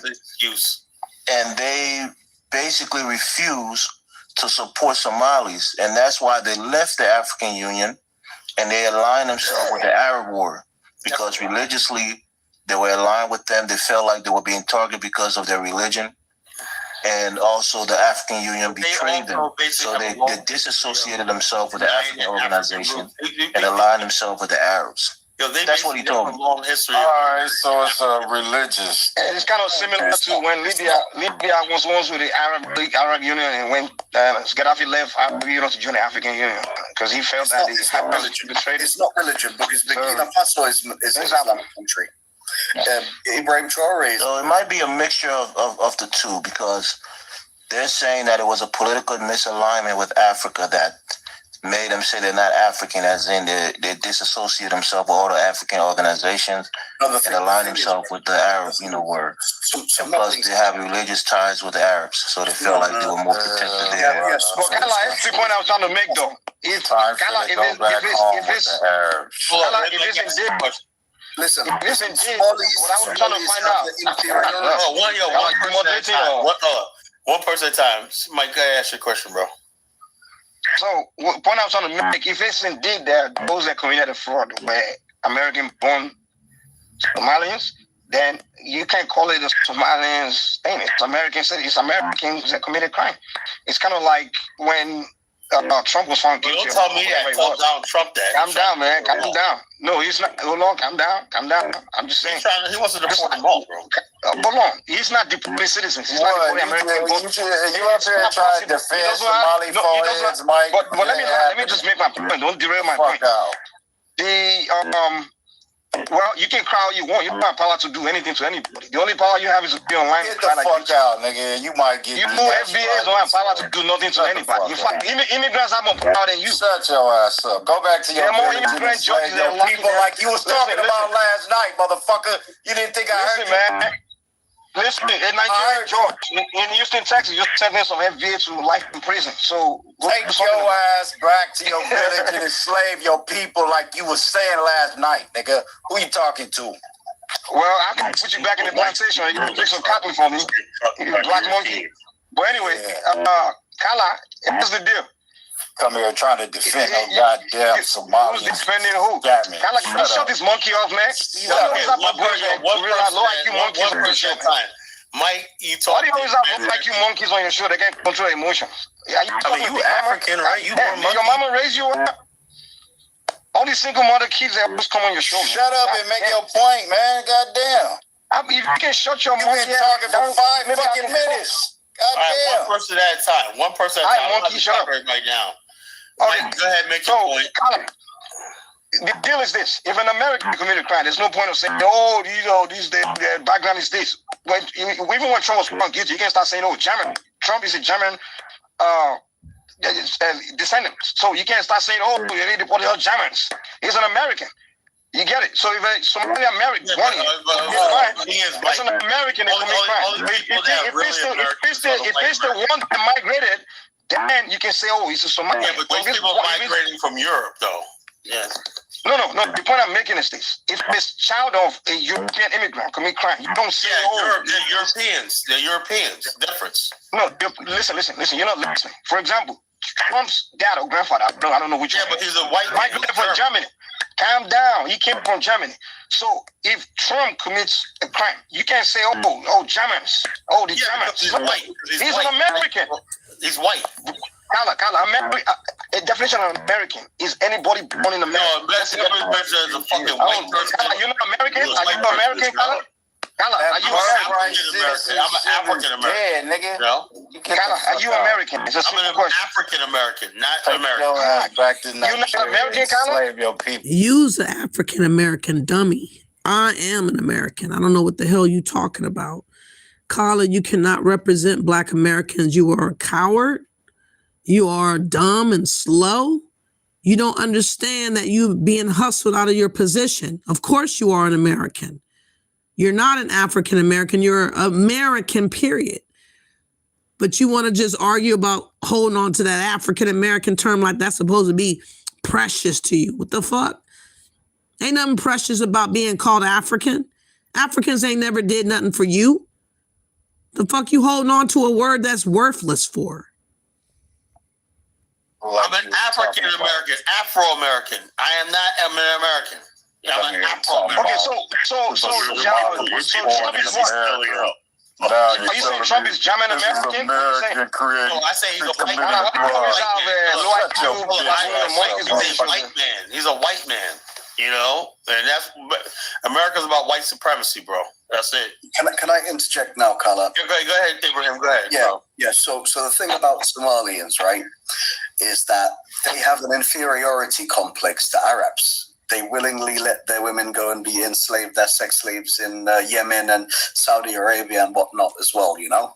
Now there's a difference between like two different groups of Somalis, right? There's Somalians and there's Somalilanders. Now, the state of Somalia, which Somalilanders in the north want to, remove themselves from, they don't consider themselves this African race called Habesha. Habesha is like the Ethiopians, the Eritreans, right? And these Somalians. But Somalilanders consider themselves not part of the Habesha race, like the people who look like, the Tutsis, Rwandans, right? Habasha. However you pronounce it, right? But those that don't know, Trump's family or father immigrated to the United States in 1885. That's when he immigrated to the United States. And in 1891, he began speculating in real estate in Seattle during the Klondike Gold Rush. He moved to Yukon and made his fortune by operating a restaurant and a brothel for minors in the White Horse. In 1901, Trump returned his father to Gallstad and married Elizabeth Christ, as he had failed to complete mandatory military service, and notified the authorities of his departure in 1885. The Bavarian, I'm not pronouncing it right, Bavarian government stripped him of his citizenship in 1905 and ordered him to leave. Consequently, he returned to the United States with his family. So from 1885, his father came to America. So he's been here a long time. He's been here a long time. People want to bring up the fact that, he did immigrate here, but he's been here since 1885, his father. Trump is an American. He's been here for over 1885, 1985, 2025. So about 135 years. So he's been here a long time, long enough to care about America. I'll tell you that much. Long enough because he didn't have another allegiance after his father lost his citizenship where he came from. So Trump truly has, true good intention for America. He wants to preserve America. He doesn't want America to be globalized. I think that he knew that George Soros and people of that nature thought about being a Marxist or a socialist were coming for America to take over, as they were doing with the Democrats. And he came back to save the day. Literally, he is saving America from the stupidity of Democrats and the Marxist thinking types such as George Soros and all of them. Let's get back to this. Yeah, well, however you pronounce it, right? I hear them in person say Habisha. So anyway, so in any case, right? Somalians see themselves like more so like Arab, but racially they're like Afro-Semitic, the Semitic race, which these, Arab race migrated from Africa like 13,000 years ago, right? Jews as well, Syriacs too. They migrated to Asia from Africa like that long ago, but they're still part of that Semitic race, still speak a Semitic language, family language, So so in a way they are quite removed from like the regular black-looking Africans, and also like culturally they also see themselves different as well, but also like mentally, because of their very strong kind of influence from the religion, from like these Arabs, they also see themselves as like inferior and like part of like the servitude to Arabs, who are desert fucking people with no culture at all, So yeah, that's how it is with them, But so here we have a Somali in the chat room. He says he's Kush. Okay, what's your point? Where are you living? Are you in America, or are you in Somali? Are you in Kenya? Where are you? And what value do you bring coming to the chat room? That's what I like to know. What is your point? And what do you mean by who told you that? Okay, you're in Seattle. You want a cookie because you're in Seattle? Are you born in America? Oh, you claiming black now? You're not my black though. You are Somali. Okay, we're not the same. I don't think of you as my brother, just like you don't think of me as anything to you either. Now that you're in trouble, you want to be black. It doesn't work out like that.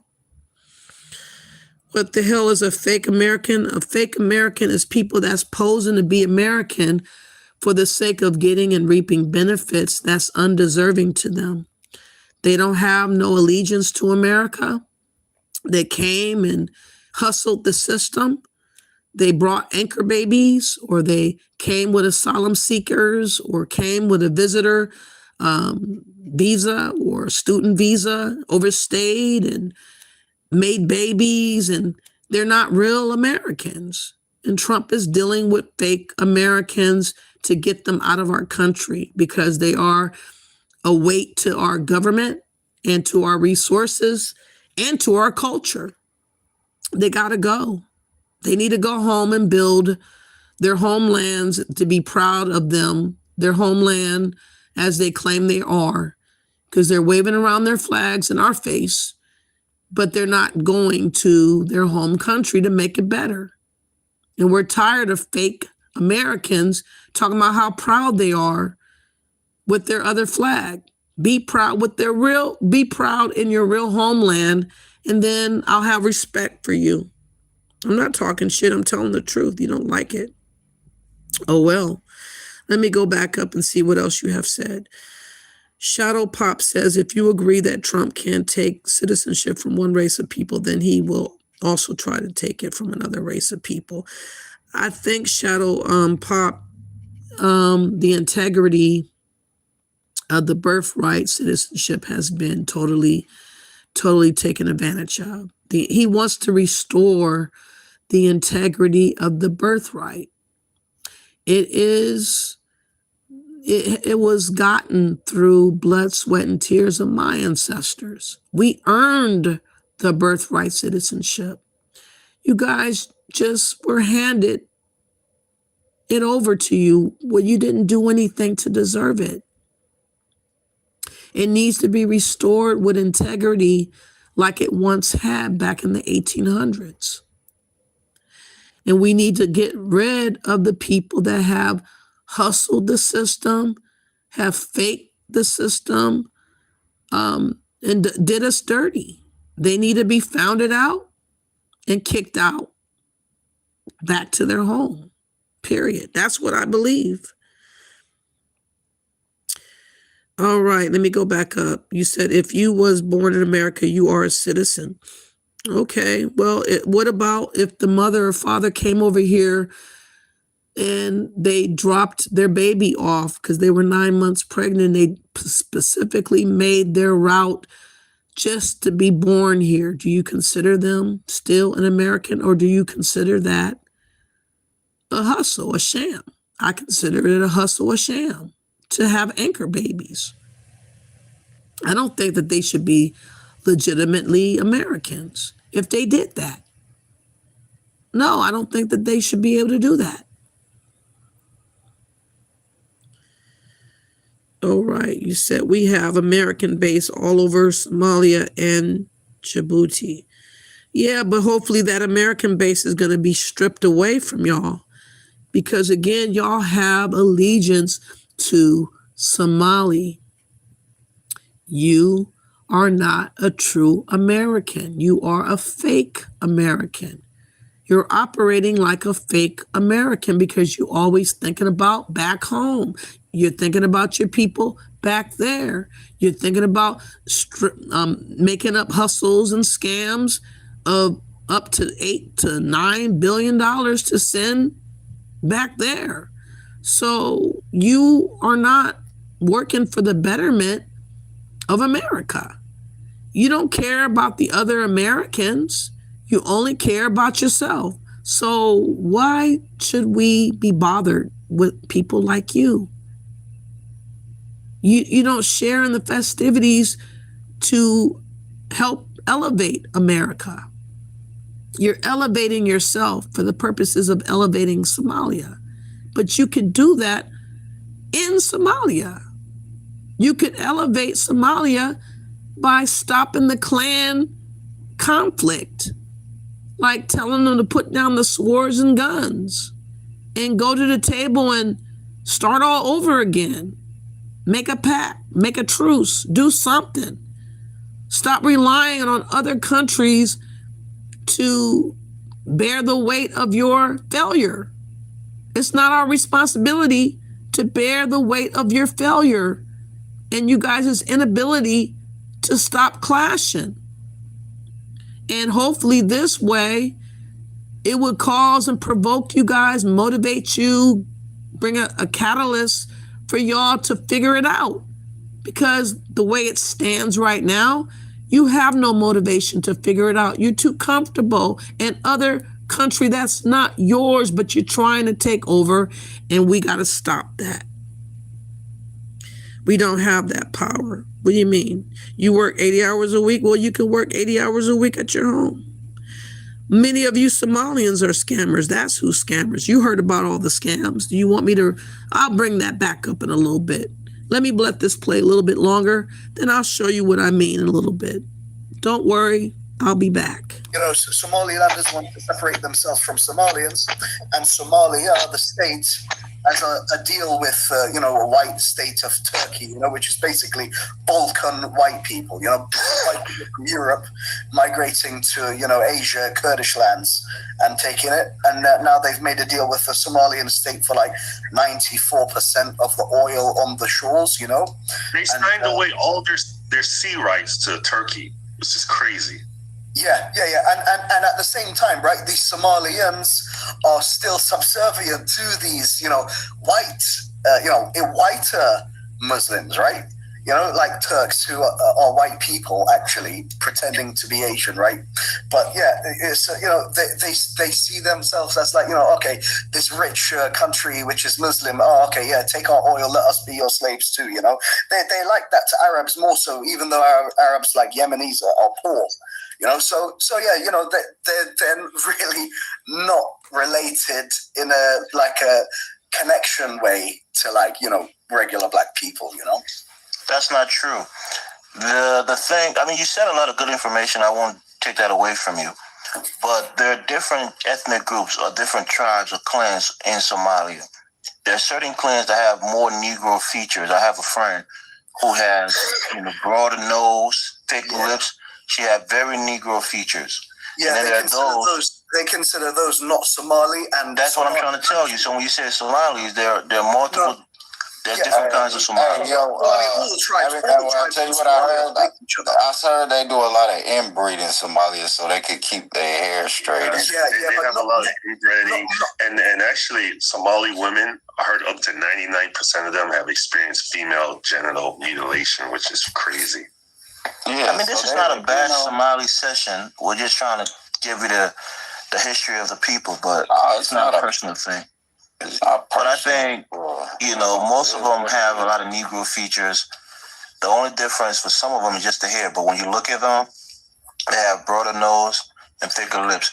And then there's some, like you said, from those in the north, they have the narrow nose, you know, the bigger elongated foreheads. No. Those are probably the ones that have a heavy admixture of Arab blood in them. So actually, the black Somalis you're talking about, they call them Somali Bantus, and they're a very, very small population of Somalia. The rest of the Somalis have that, you know, like you know, high forehead and stuff like that with a thinner nose, right? That's the general Somalian. But the Somali Bantus, yeah, they're not even considered proper Somali generally by Somalians, you know, because they are like racially different too, you know, they're more proper black, you know. So yeah, but they're a small population, these Somali Bantus, which is like proper black Somalis, you know. But yeah, it's but Somalians, they have intertribal warfare like all the time, you know. So the tribe stuff doesn't really matter. In fact, when they go to like white countries, right, their tribal conflicts end because they just see themselves as Somalians and just hang out together instead, you know. And hey Colin, when is this video that you were playing? When was this? You look kind of young here. It's like 15 years ago. That was like let me see what year that was. I'm just playing a bunch of old stuff. This was made like let's see what year it was. This was just a long time ago. That's a house I used to have. I used to hold up. God damn, let's see. 12 years ago. Okay. I was like 45, I think. I was like 45, 46, something like that. 12 years. I would imagine that every black person I've ever met would never trade places with a Somali. Would never want to be a Somali. That's all right. I got a lot of problems in life, but being a Somali, hell no. I'll pass, man. I think I'll pass. Fuck no. Because Somali's where we want to be there, man. You know, I swear we want to be. Who the fuck want to be a goddamn? These niggas was a poster child for feeding African shit. Who the fuck want to be a Somali? Yeah, so I don't know. That's hilarious. If they would have came over here and just basically was chill, but they was about running their mouth about I ain't black and all this kind of stupid shit, you know. And black people look at them motherfuckers like now y'all want to be black? Now y'all want? Are y'all kidding me? You know, now they're blaming us for all this shit because they figure we're not sticking up for them or some shit. Like, I don't know, you know. Yeah. Ilhan Omar's like, they're attacking me because I'm black. I'm like, yeah, sure. No, don't worry. I never heard her identify as black before to that. You know? Never heard her identify as black, you know. Now it's starting to see black, you know. Yeah, they want to be amazing black. how people are, man. So we can say, she can ask her white Jewish husband to protect her. She can ask her white Jewish husband to protect her. She'll be all right. Y'all got caught with stealing. How much was it? You said, call it billions of dollars? Yeah, billions of dollars, man. You know, the thing is, though, to do something like that, right? Y'all lucky, listen, they lucky to go back to their country. Another country, y'all ass would have been killed.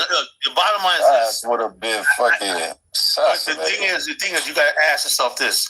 In Minnesota, right, the governor said, you know, they knew about this stuff going on, right? But the bottom line, they were like, you know, we don't be called racist, right? Yeah, Omar and them, they try to take over Minnesota.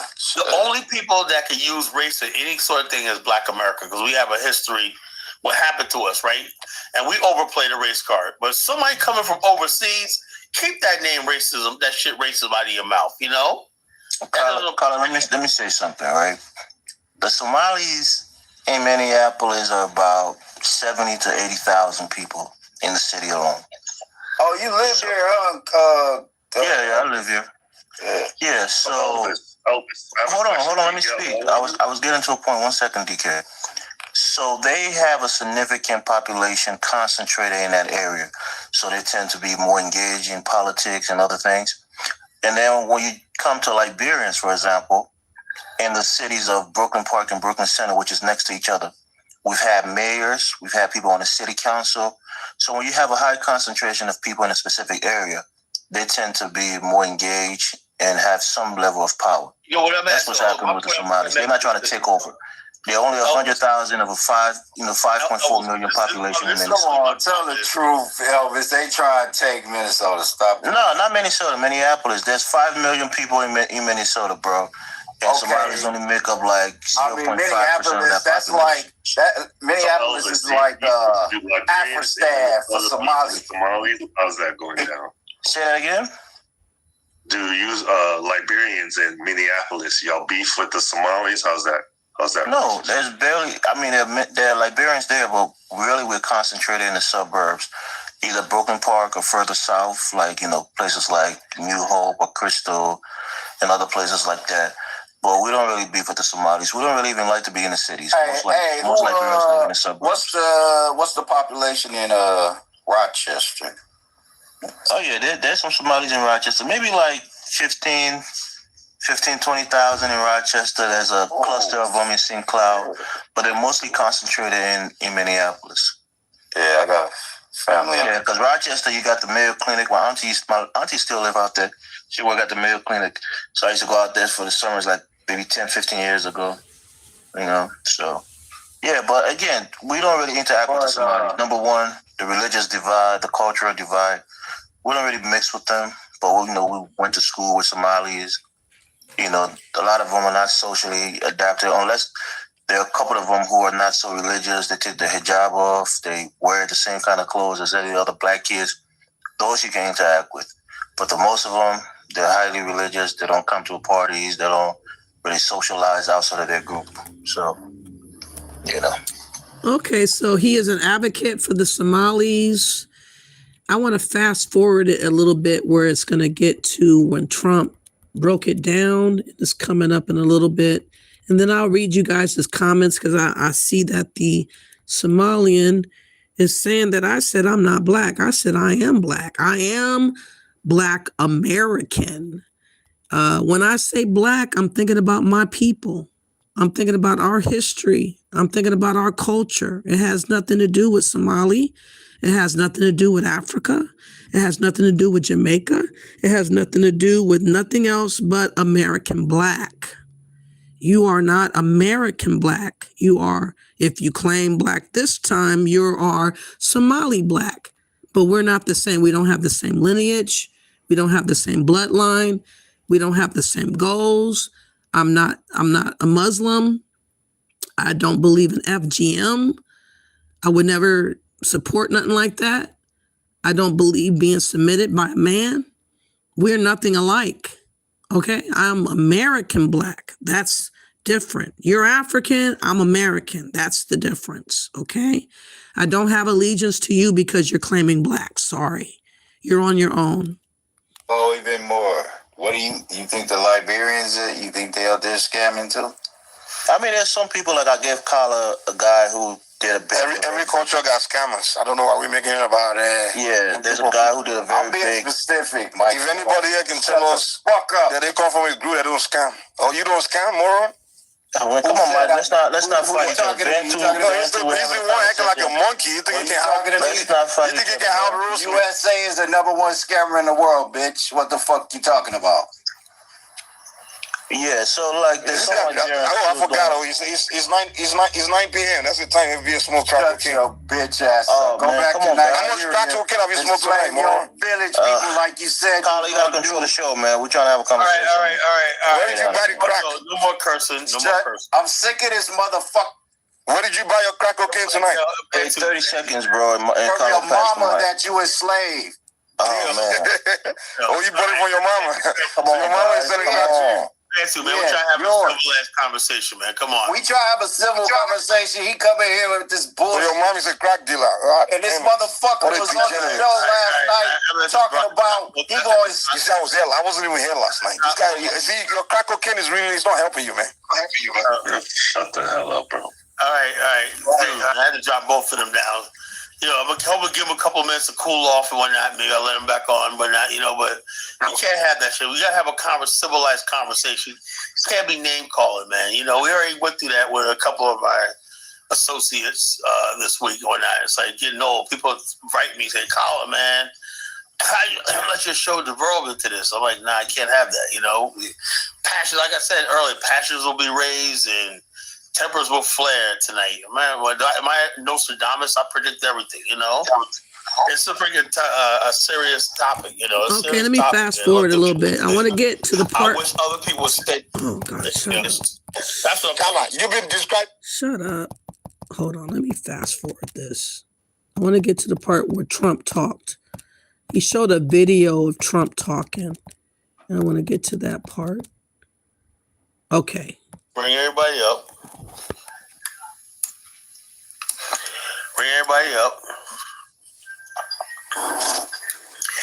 And we got President Donald John Trump is giving a speech about the 14th Amendment and birthright citizenship. This was done a few days ago. Now listen to what he comes from. Well, this was a big one, wasn't it? This was a big decision. An amazing decision, one that we're very happy about. Supreme Court ruled in his favor. The Supreme Court has delivered a monumental victory for the Constitution, the separation of powers, and the rule of law in striking down the excessive use of nationwide injunctions to interfere with the normal functioning of the executive branch. The Supreme Court has stopped the presidency itself. That's what they've done. And really, it's been an amazing period of time this last hour. There are people elated all over the country. I've seen such happiness and spirit. Sometimes you don't see that, but this case is very important. I was elected on a historic mandate, but in recent months, we've seen a handful of radical left judges effectively try to overrule the rightful powers of the president to stop the American people from getting the policies that they voted for in record numbers. It was a grave threat to democracy, frankly, and instead of merely ruling on the immediate cases before them, these judges have attempted to dictate the law for the entire nation. In practice, this meant that if any one of the nearly 700 federal judges disagreed with the policy of a duly elected president of the United States, he or she could block that policy from going into effect, or at least delay it for many years, tie it up in the court system. This was a colossal abuse of power which never occurred in American history prior to recent decades. And we've been hit with more nationwide injunctions than were issued in the entire 20th century together. Think of it, more than the entire 20th century, me. I'm grateful to the Supreme Court for stepping in and solving this very, very big and complex problem, and they've made it very simple. I want to thank Justice Barrett, who wrote the opinion brilliantly, as well as Chief Justice Roberts, and Justices Alito, Gorsuch, Kavanaugh, and Thomas. Great people. Thanks for this decision, and thanks to this decision, we can now promptly file to proceed with numerous policies that have been wrongly enjoined on a nationwide basis. And some of the cases we're talking about would be ending birthright citizenship, which now comes to the fore. That was meant for the babies of slaves. It wasn't meant for people trying to scam the system and come into the country on a vacation. This was, in fact, it was the same date, the exact same date, the end of the Civil War. It was meant for the babies of slaves, and it's so clean and so obvious. But this lets us go there and finally win that case, because hundreds of thousands of people are pouring into our country under birthright citizenship, and it wasn't meant for that reason. It was meant for the babies of slaves. So thanks to this decision, we can now promptly file to proceed with these numerous policies, and those that have been wrongly enjoined on a nationwide basis, including birthright citizenship, ending sanctuary city funding, suspending refugee resettlement, freezing unnecessary funding, stopping federal taxpayers from paying for transgender surgeries, and numerous other priorities of the American people. We have so many of them. I have a whole list. I'm not going to bore you, and I'm going to have Pam get up and say a few words, but there's really, she can talk as long as she wants, because this is a very important decision. This is a decision. I think we get the point, Carlo. I think we get the point. Territory. But I wanted again, we as Indigenous American Blacks, we never thought about the birthright citizenship. I did, though. I talked about it on my last channel.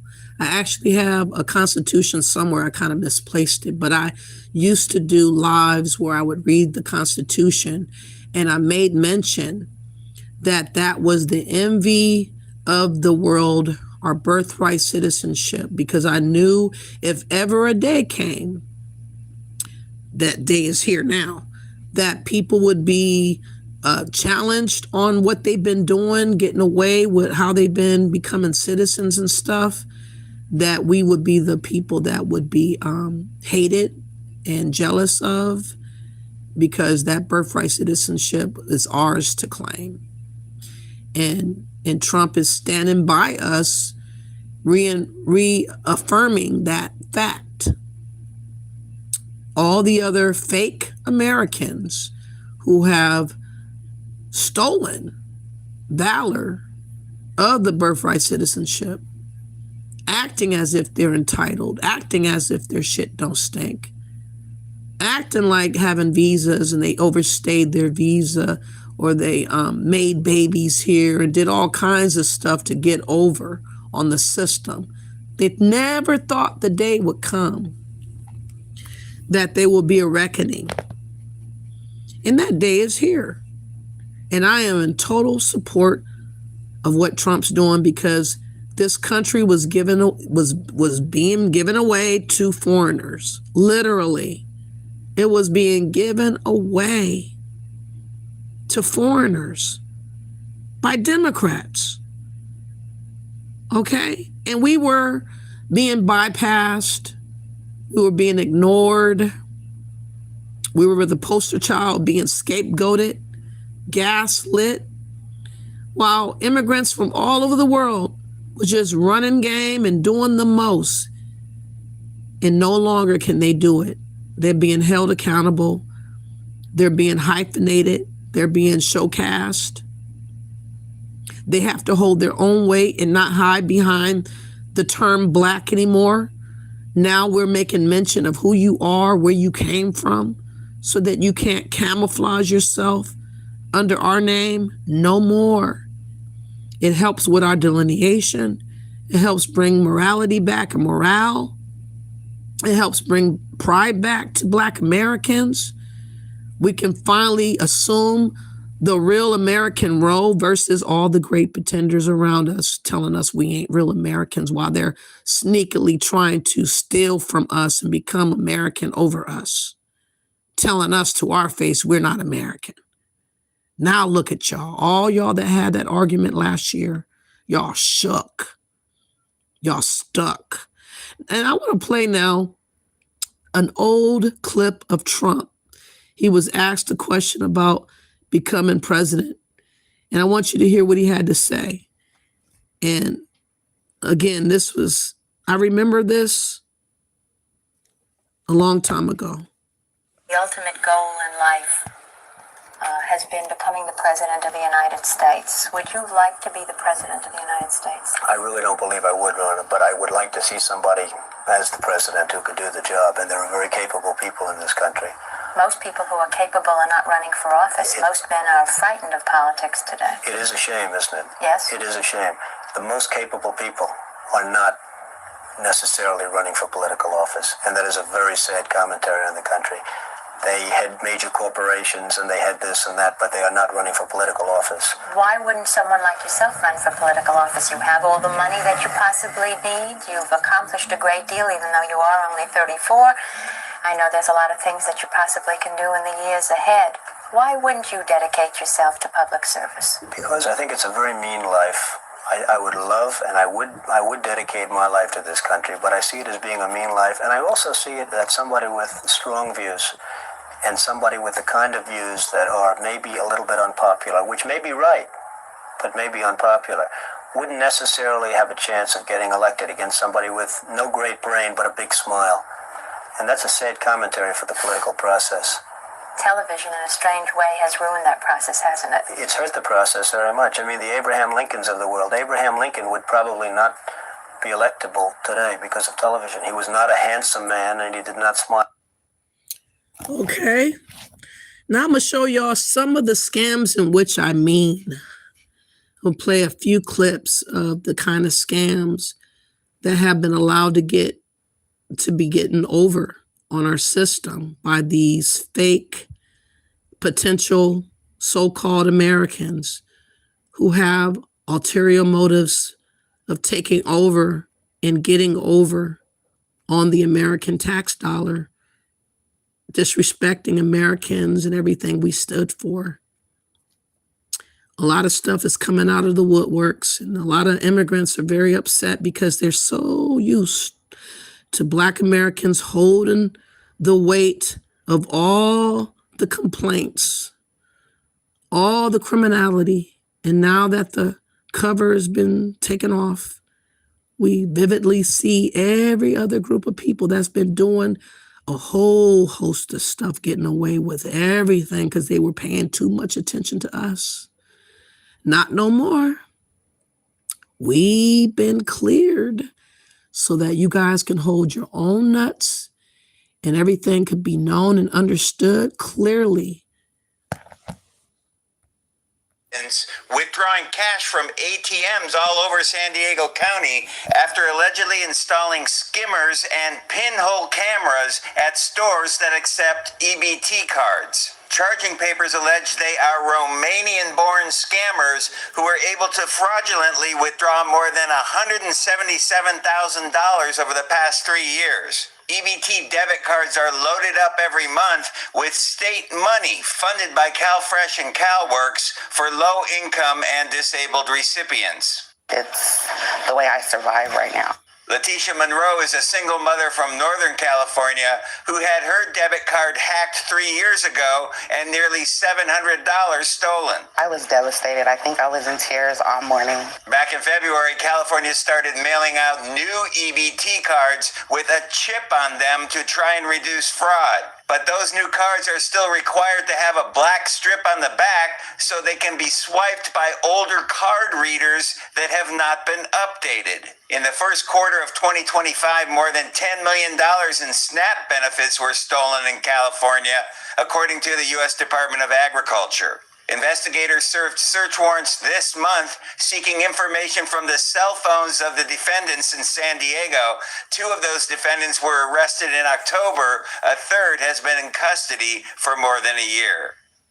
The state of California sent me some tips to prevent fraud, including freezing your account when not in use. You should also frequently change your PIN or simply transfer the funds out of your EBT account and into a personal checking account.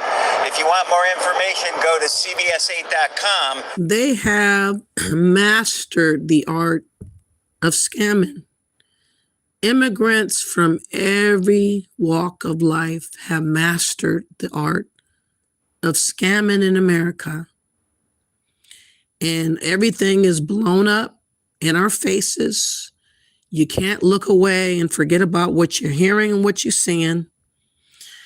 There ain't no go back to just blame Black Americans for everything, because we have millions of these invaders among us that they have to be dealt with.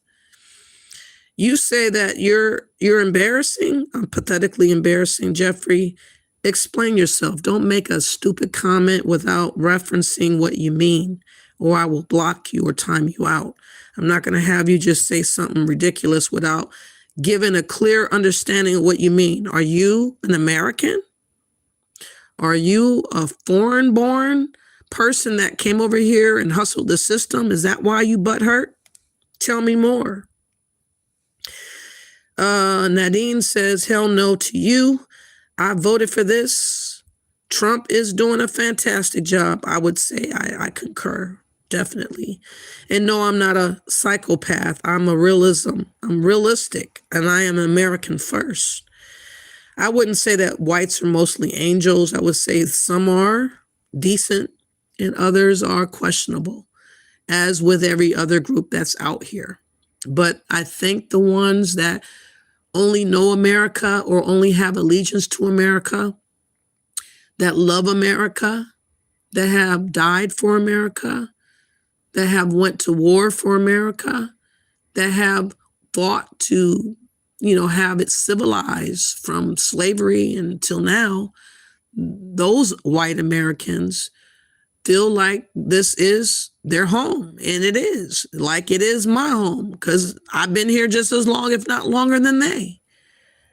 My ancestors. We care about the future. We care about America not becoming globalized and hijacked by foreign entities out here. Only immigrants are getting offended by what I'm saying, because you want to be able to take over America and take advantage of America, and I don't want you to. Only ones that are decent, foreigners that have come and got legalized, that waited in line and did the process, and they don't mind what Trump's doing, they're the true, also considered American. If they find fault with what Trump's doing, I would think that they're not really American enough, because they don't really care about the future and they don't want to preserve America. They want to think about it in terms of how many other relatives can they bring over here. So they're not the same as me. They're not true Americans if they're on that. Not a drag queen again. Okay, whatever. Okay, now let me show y'all another scam, because that was one that I just found it out yesterday. But there's so many other scams, y'all.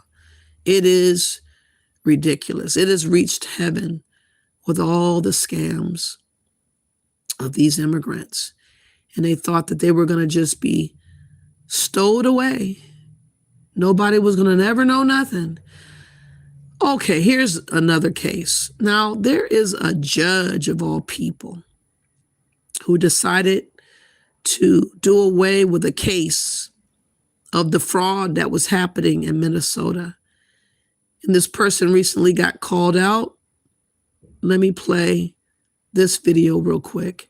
By the way, please hit the like button. I know I'm sounding kind of froggish. My throat is kind of off because I have a cold, but I really wanted to come on because I got the energy to showcase what I'm showing right now. And again, it's about being American and support Trump. He needs to know that there are Black Americans that are in support of him. And we're not dumb enough to go for the okie doke of considering Blackness over our Americanness. I'm not one of those clowns. Well, you know, Minnesota's a great place, and this is a great right here. Sure is. Minnesota, he loves it. Not happy with what's going on up there, and I think you'll take care of that situation. We're all with you. With your help. You have my help. What's happening up there is a disgrace. It's a disgrace. Billions of dollars have been stolen. Billions sent back to Somalia. A shocking courtroom decision in Minnesota is now raising serious questions about justice and accountability in the U.S. In a move experts say almost never happens, a judge overturned a unanimous jury verdict in a massive $7.2 million Medicaid fraud case. The ruling came late last month from Hennepin County Judge Sarah West, and it has sent shockwaves through the legal world. The timing is critical. Minnesota is already under intense scrutiny for a series of welfare and human services fraud scandals. Billions of taxpayer dollars are at risk. Now, critics warn this ruling could make it harder to hold people accountable for fraud. Legal experts say judges rarely throw out jury verdicts, especially in white-collar cases, where crimes are often proven through financial records, patterns, and paperwork, not eyewitnesses. University of Minnesota law professor Jane Ann Murray told Fox News she was surprised by the decision. She explained that Minnesota has one of the toughest legal standards in the country for cases based on circumstantial evidence. Prosecutors must rule out every reasonable explanation of innocence. That is a very high bar. Judge West said prosecutors did not meet it. The case centered on Abdel-Fattah Yusuf, who was found guilty by a jury on 6 counts of aiding and abetting theft. Prosecutors said Yusuf and his wife stole millions from Medicaid while running a home health care business. They argued the business had no real office, operated for years out of a mailbox, and used public money to fund a luxury lifestyle. However, Judge West overturned the verdict. In her ruling, she said there was a reasonable chance that Yusuf's brother committed the fraud without Yusuf's knowledge. Because of that possibility, she said the state failed to prove Yusuf knowingly took part in the crime. The decision drew swift backlash. Republican State Senator Michael Holmstrom called the ruling unprecedented and accused the court of hiding the truth.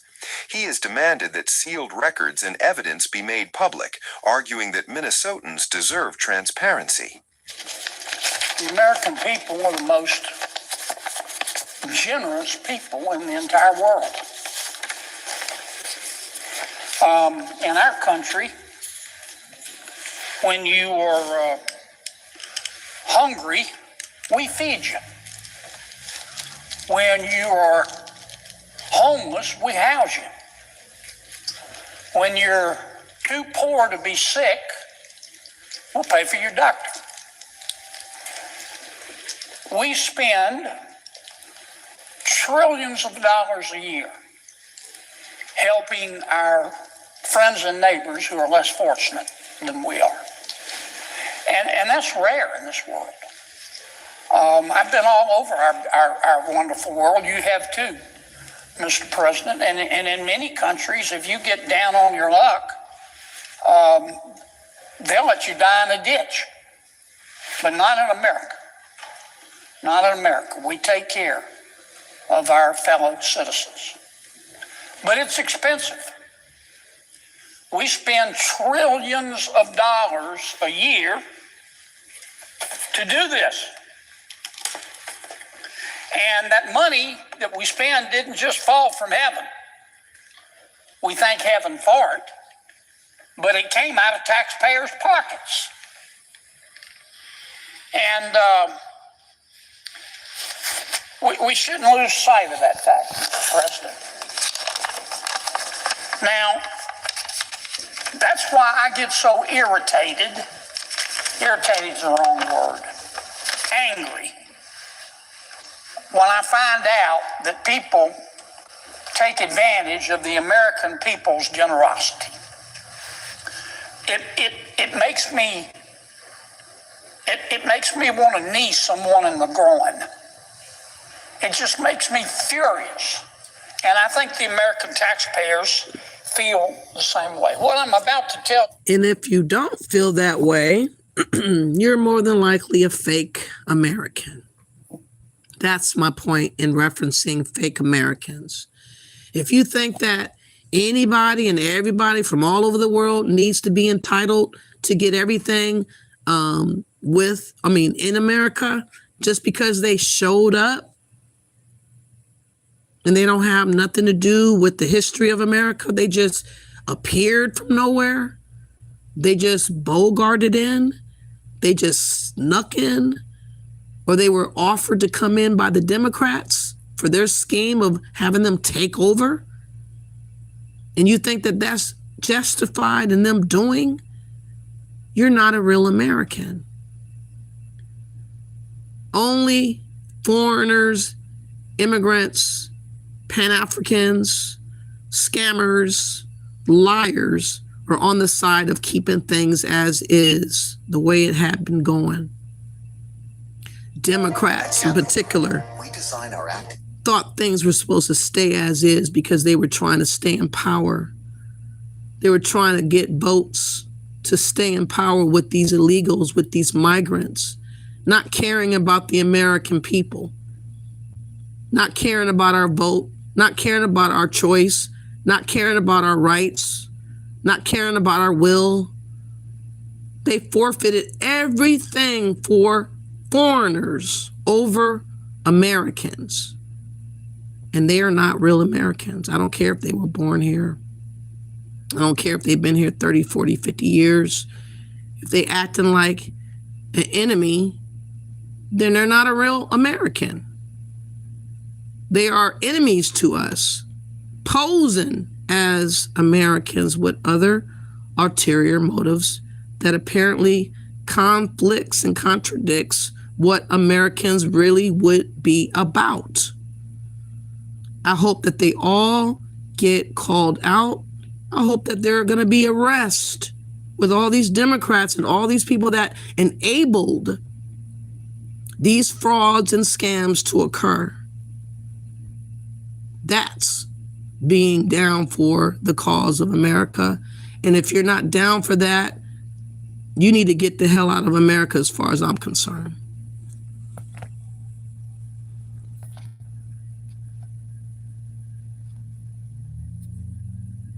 Deputy Chief of Staff for Policy and Homeland Security Advisor Stephen Miller. All right, Miller, we got Haitians now on the gravy train, not just eating the dogs and cats anymore.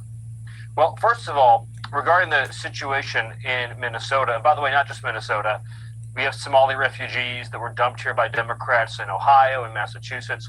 Let me just say, we should not be shocked when you import a population whose primary occupation is pirate, that they are going to come here and steal everything we have.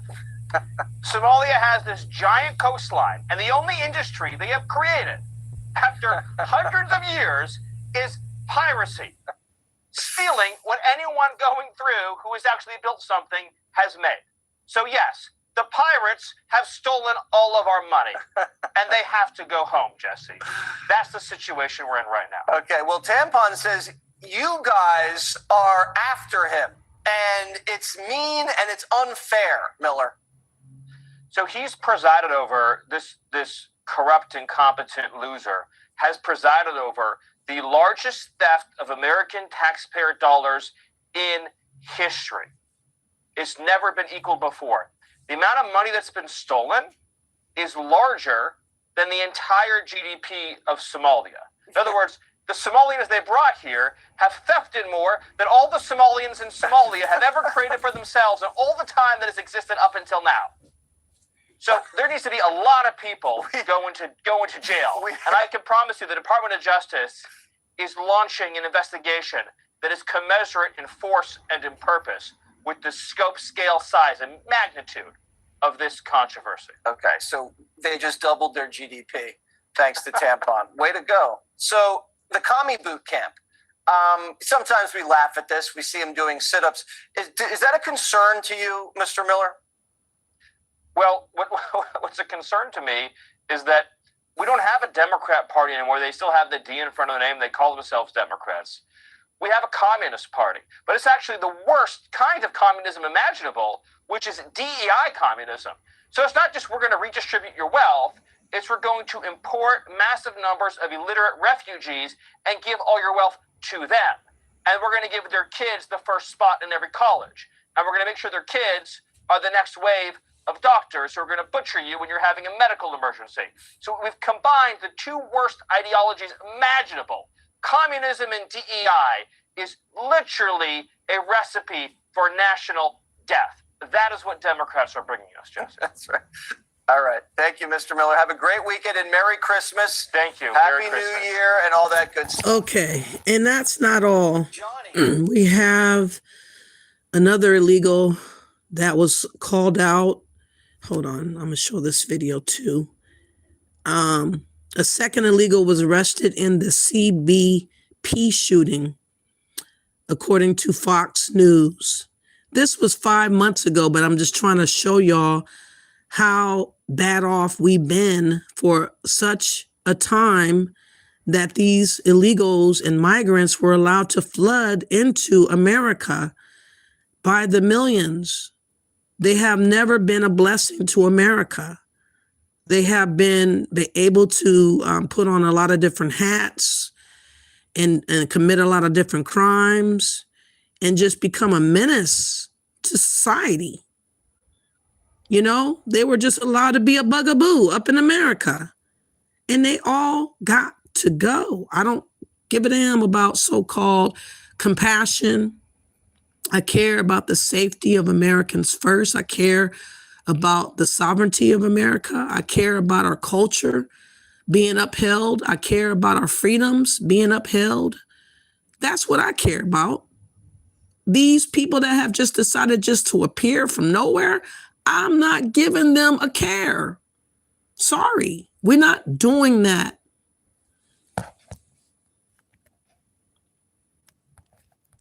By phone now, Chris Clam, retired Chief Border Patrol Agent. Sir, you've been watching and listening to your reaction to this news. Hello. Well, Bill, good to be on, and I echo your sentiment. This is a very, very forceful and direct press conference. I fortunately have worked and known with 4 out of the 5 speakers this morning, the commissioner, the border czar, both Frank and Diane from OFO. And, yeah, you could tell that the fact that this officer survived is something that's weighing heavy on them, but also a sense of pride because they're surrounding him and supporting his family. But I couldn't have said it better than the secretary when it comes down to we need to end these sanctuary policies. We've talked about this on your show, and you've known me for a couple years now. It is about public safety and national security, and this is a prime example of why we have to have an end to these sanctuary policies because, like Tom Holman said, they only are sanctuaries for the criminals. And this, what we're talking about today, is an exact example of why we've got to end this. And one last thing, I hosted Mayor Adams' team back in 2022 in my office in Yuma, and we explained to them exactly what was happening. What happens when you catch and release, and that we don't have a global vetting system, as Commissioner Scott mentioned. And this is a result of it. They had a chance to cooperate, and here we are a couple years later, and we have thank goodness we don't have an officer that was killed, but we got one that was seriously wounded. We've got to step up. We've got to support our men in blue and our ICE agents and our Border Patrol agents and everybody there. This has got to end.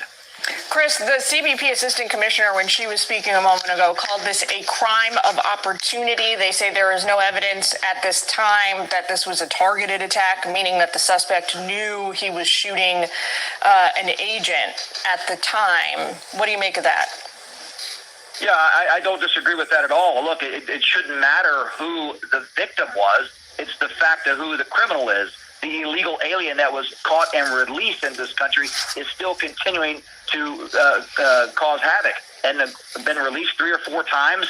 So again, it's unfortunate that it was one of our own, CBP officers, but it doesn't matter. It was an American citizen. It was somebody that was, a victim of a crime perpetuated by an illegal alien who was caught and released under the 4 policies of the previous administration. Chris Clem, thanks for checking in. Want to bring in former DHS advisor Chuck Moreno. Sir, welcome to our coverage. I think it's remarkable that our viewers can see on screen the video from DHS. Remarkable that we have this, and you can see the muzzle of the gun fire in the darkness of a Saturday night in New York City. Sir, your reaction to what we just heard? Well, I think the secretary and the rest of her team got it exactly right. This is predictable and preventable under sanctuary cities and the policies that defy common sense when it comes to keeping the American citizens safe and communities safe.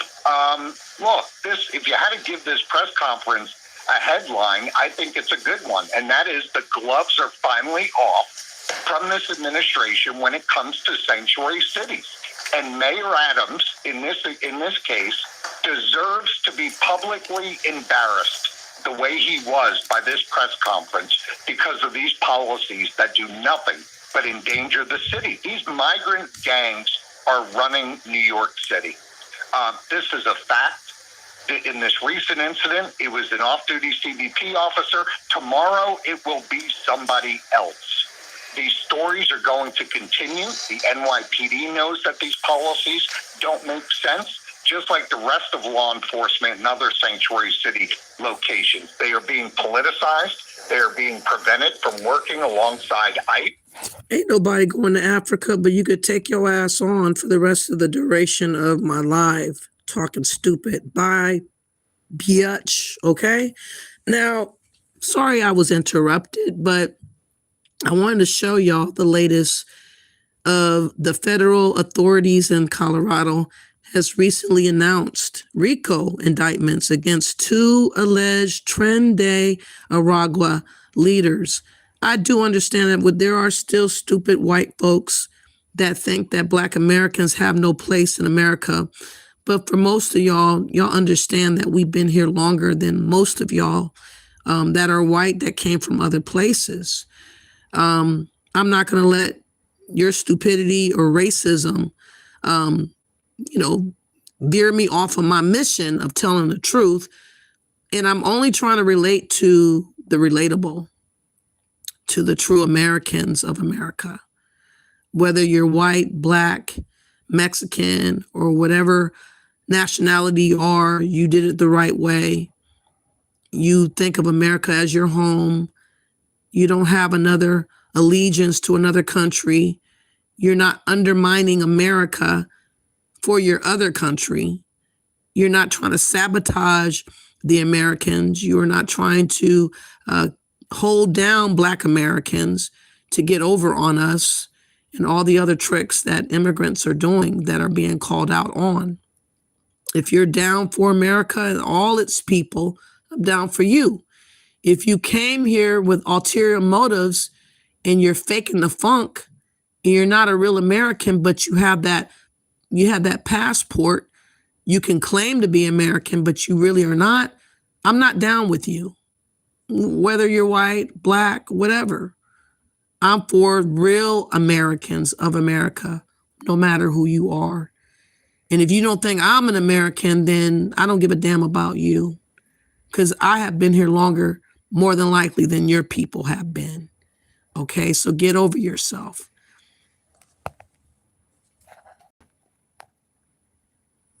I'm Peter McNeely, the United States Attorney for the District of Colorado. I'm joined today by Acting Special Agent in charge of FBI Denver's Field Division, Mark Massey, and by Ron Thomas, the Chief of Denver Police Department. We are proud to announce the next chapter in our campaign to eliminate Tren de Aragua in Colorado and the United States. Today, we announce an indictment in federal court of 2 leaders of Tren de Aragua, Brawins Dominique Suarez Villegas, aka Chino San Vicente, and Giovanni Vicente Mosquera Serrano, aka Giovanni San Vicente, aka El Viejo. These individuals are charged with a RICO conspiracy, armed robbery, kidnapping, cyberstalking, and other crimes. The RICO conspiracy alleges that these two gentlemen were senior leaders of Tren de Aragua, an enterprise which was engaged in a pattern of racketeering. Their criminal activities included robbery, extortion, kidnapping, drug distribution, and more. Although these two people were calling shots from South America, Suarez Villegas and Mosquera Serrano each had a hand in heinous crimes which were committed here in Colorado. You get hurt in a car accident and they give you a check that wouldn't cover my shoe shine? That's disrespect. With Case Connect, you don't just settle. On the afternoon of June 24th, 2024, 8 men brazenly robbed a jewelry store here in Denver. You may be familiar with this case because we have previously charged these individuals and it has been widely publicized. They hopped the counter, they were carrying firearms, they beat people in the store, they held them at gunpoint, and ultimately they made off with over $4 million in jewelry and gold.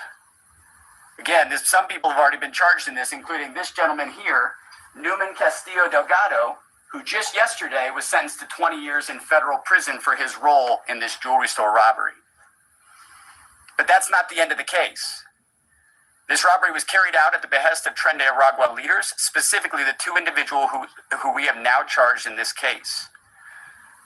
Suarez Villegas and Mosquera Serrano approved the robbery, and they directed that the money be laundered and transmitted back to enrich the leaders of Tren de Aragua outside the United States. Another violent crime was committed in Denver that these men directed. In October 2024, a young man was kidnapped here in Denver. He was held at gunpoint for over 48 hours. He was beaten, he was tortured, and when his family did not pay a $30,000 ransom, TDA members cut off one of his fingers. As the leader of Tren de Aragua, operating from abroad, Suarez Villegas approved the kidnapping, extortion, and disfigurement of this man. As I've said, several people were already charged for their roles in these violent crimes, and we're proud of the work that was done on those cases. But in this case, our relentless prosecutors, federal agents, and Denver police officers didn't stop. They did exactly what we would expect them to. They continued the investigation until they found the bosses who were responsible for these offenses. Suarez Villegas and Mosquera Serrano are two of those leaders. They will now be held accountable for it. Due to the excellent work of DEA Columbia Office and the Columbia National Gaula Elite Unit within the Columbia National Police, Suarez Villegas is already in custody in Colombia, and he is now pending formal extradition to come face this indictment in the District of Colorado. Mosquera Serrano is now one of the FBI's top 10 most wanted, and there's a $5 million reward offered for information which leads to his capture or conviction. We have said we are committed to the total elimination of Tren de Aragua and that we will go anywhere in the world to find the people who are responsible for bringing these violent offenses into our communities in Colorado. This case demonstrates it. I am so thankful to the Denver Police Department and to the FBI for their partnership on this important investigation. And I can assure the people of Colorado that the agents from the FBI and the officers from Denver Police Department have created safer communities here because of their hard work on this important case. I'll now turn it over to Marv Massey, the acting special agent in charge for FBI's. I just wanted you guys to understand that we have too many too many people here that are not doing good by us, and they have to be dealt with. That's messed up that Tren de Aragua cut off someone's finger. They're intimidating people, threatening people, killing people, all kinds of stuff they're doing. They're not in any system, though, like that. A lot of these people are not really known until they come in contact with them.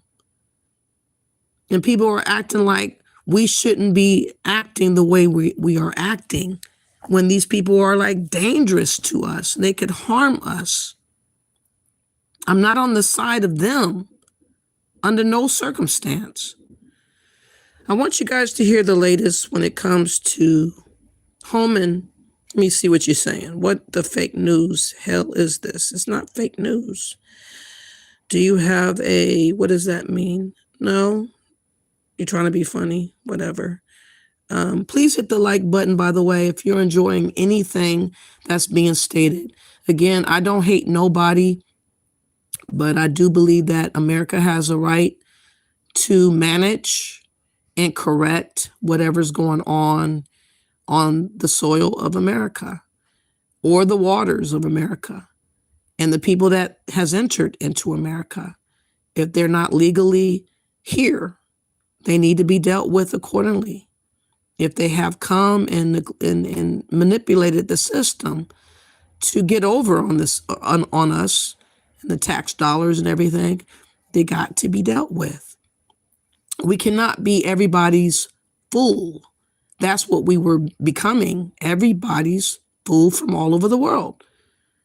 And Trump is not having it. And I appreciate him so much for being a real man, a real alpha man, because you don't see that too often.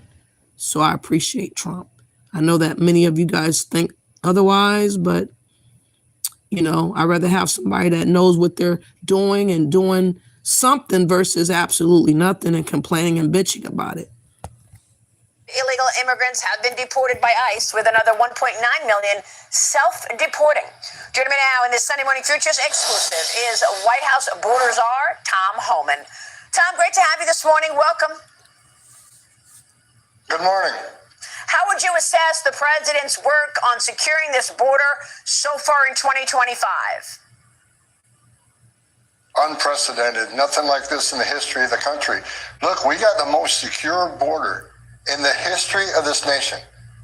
The most secure ever. And that's based on real data. I just came back. I just did a border review in San Diego, Texas, and Arizona. I toured the border by air, by boat, and by four-wheel drive. 3 days on the southern border, Maria. I didn't see a single illegal alien.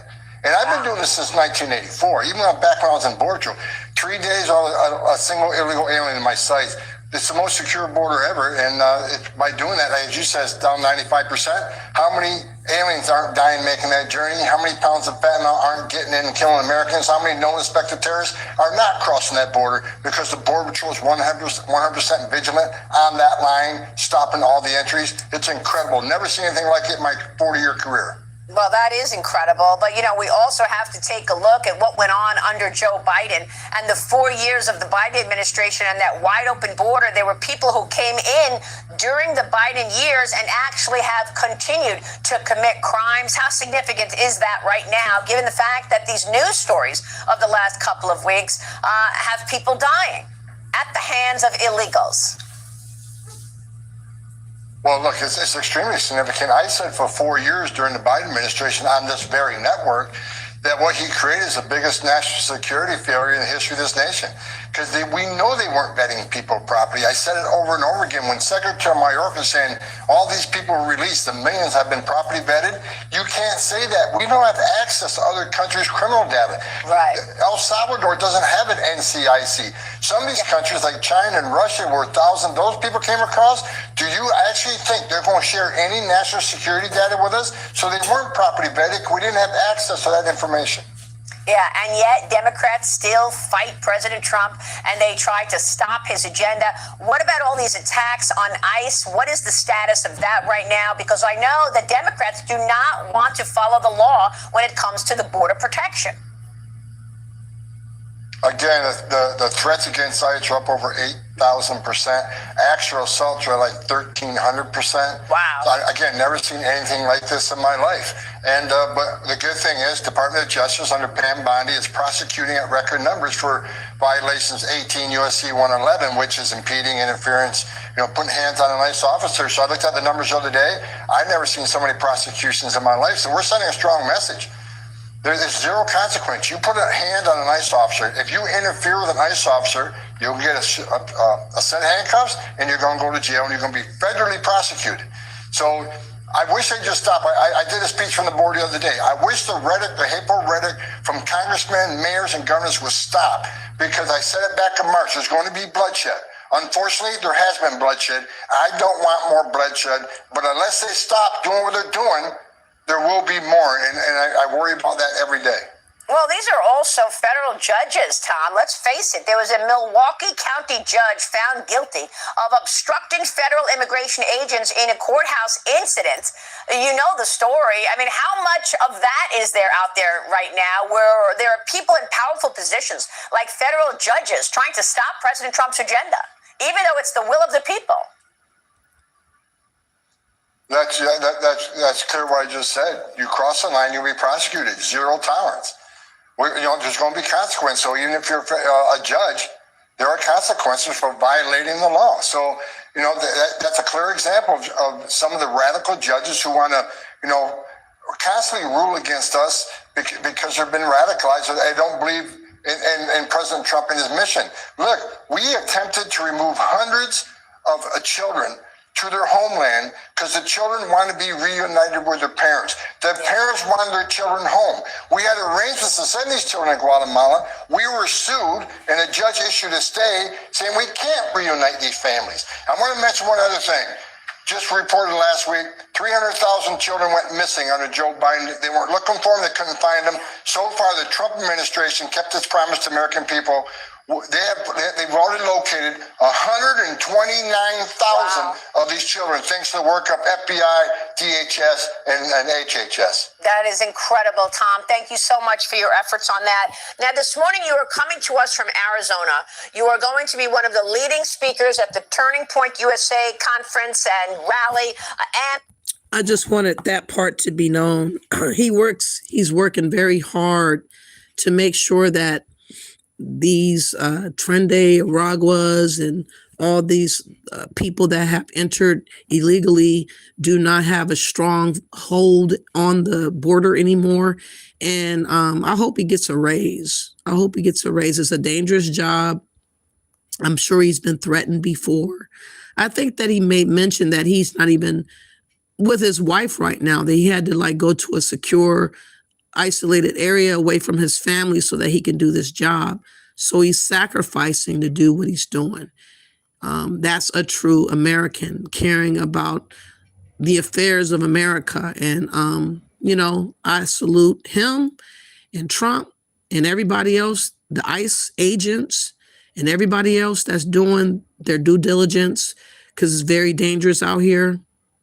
And ain't no telling how desperate some of these people are going to get, especially after the new year, because it's going to be an escalating with deportations. I hope that most people will just self-deport and just, go home and not have any violence or any other thing going on.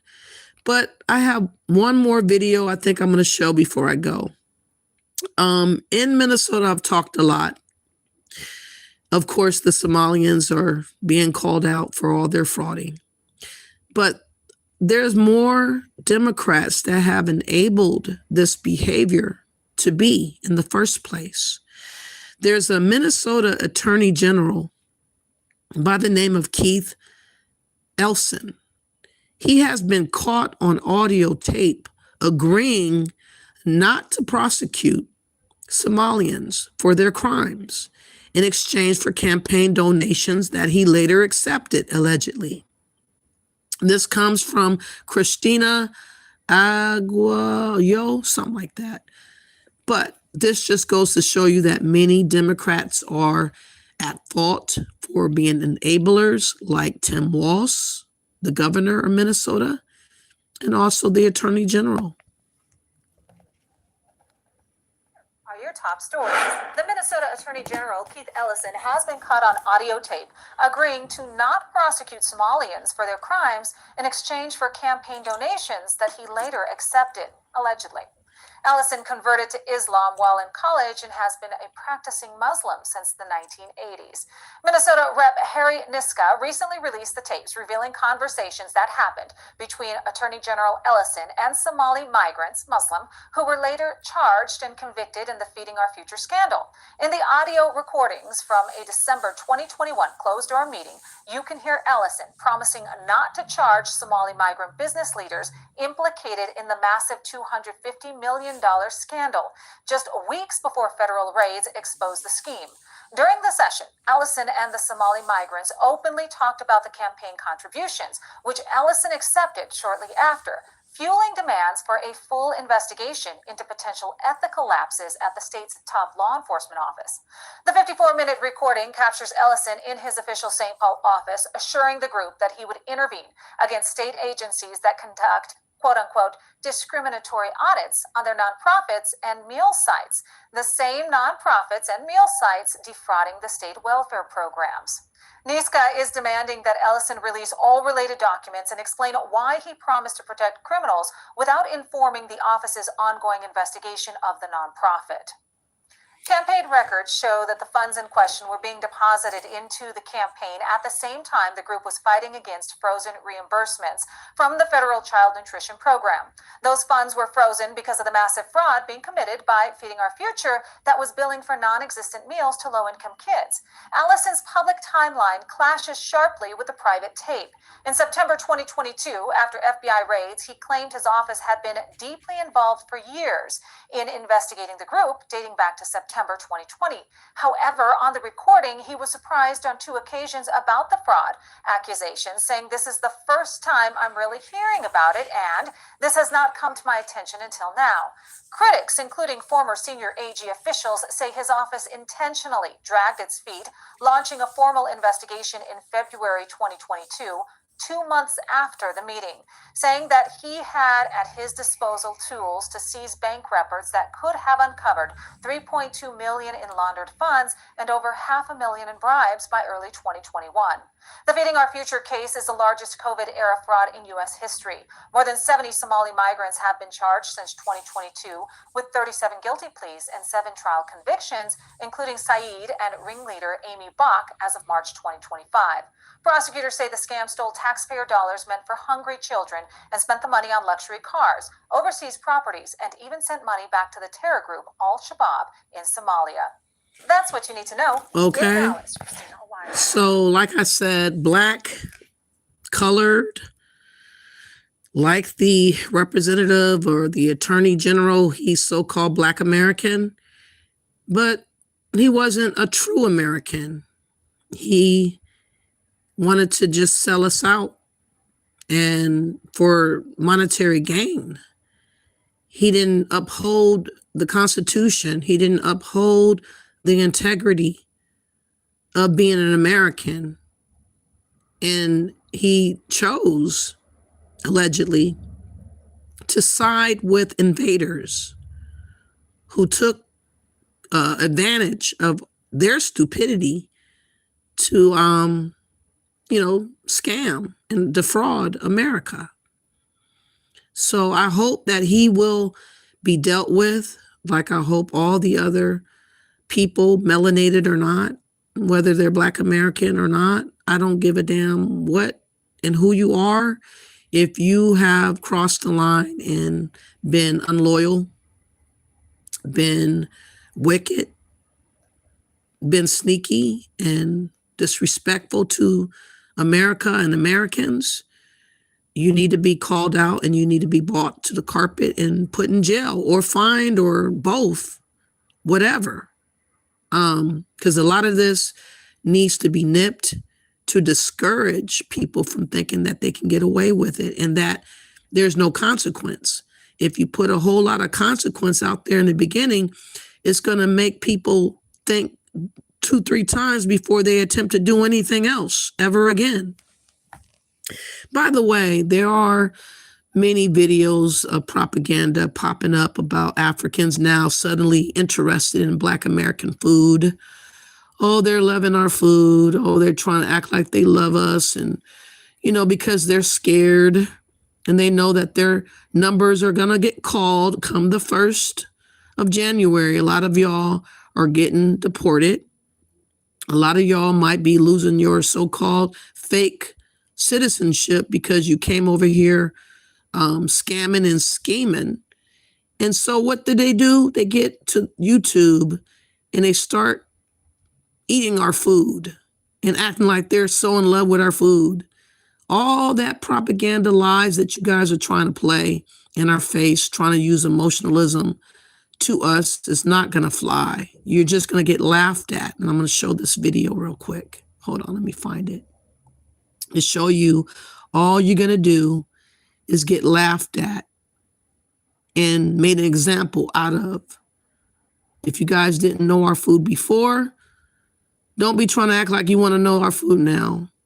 You just want to know our food suddenly because you feel threatened and you feel like you're in trouble and you want us to believe you want to unify, and it's a lie. You want us to save you. You want us to put our neck out on the line for you, and there's nothing that we're going to gain by doing that. So the answer is it's too late.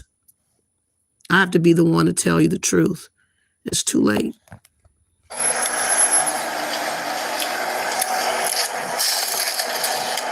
Jesus Christ.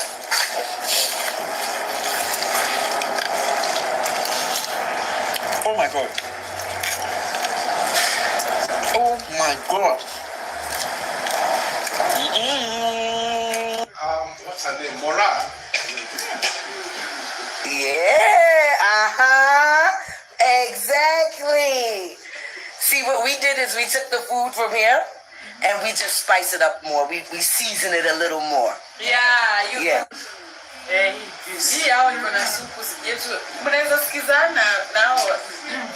How that taste? Sweet. Good?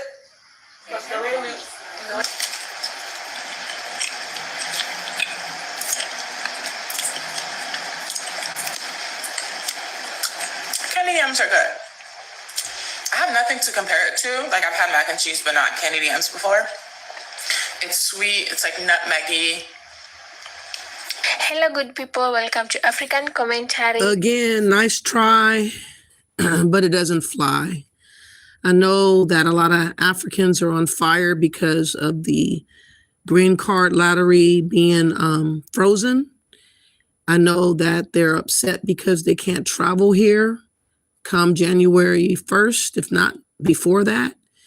And the only conversations that I'm seeing most of them having on social media, ironically, is about Black Americans.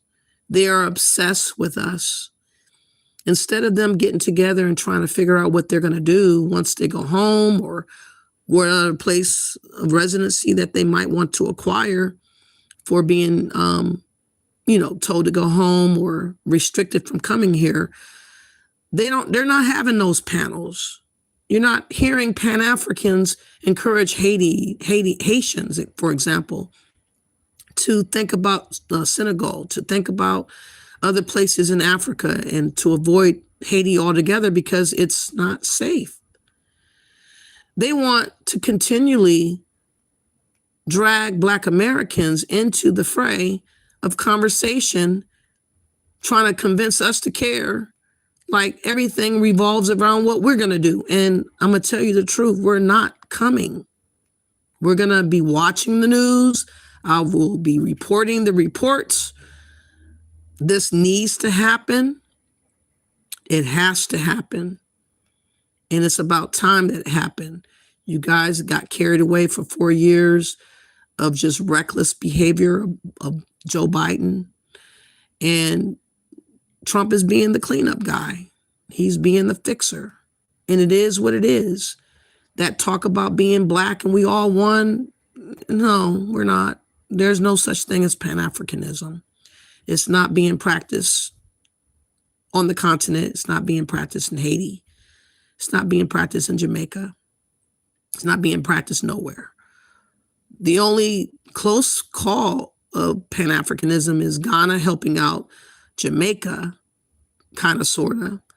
But collectively, every man is for himself. People come to America thinking about their group of people. They don't come talking about what can we do to help the ghetto? What can we do to assist? No, they come and say, stay away from the Black Americans. They're worthless. They're lazy. They ain't nothing. Let's come take and get what we can get. Let's overshadow their culture. Let's take over the HBCU on Takeover Day of Africa. Let's take over the Essence Fest. Let's take over this. Let's take over that. Let's Africanize everything. Let's erase the indigenous American black and put our stamp of Africa and Jamaica and Haiti in America over the black Americans. That's what you guys been on. That's what you guys been bragging about.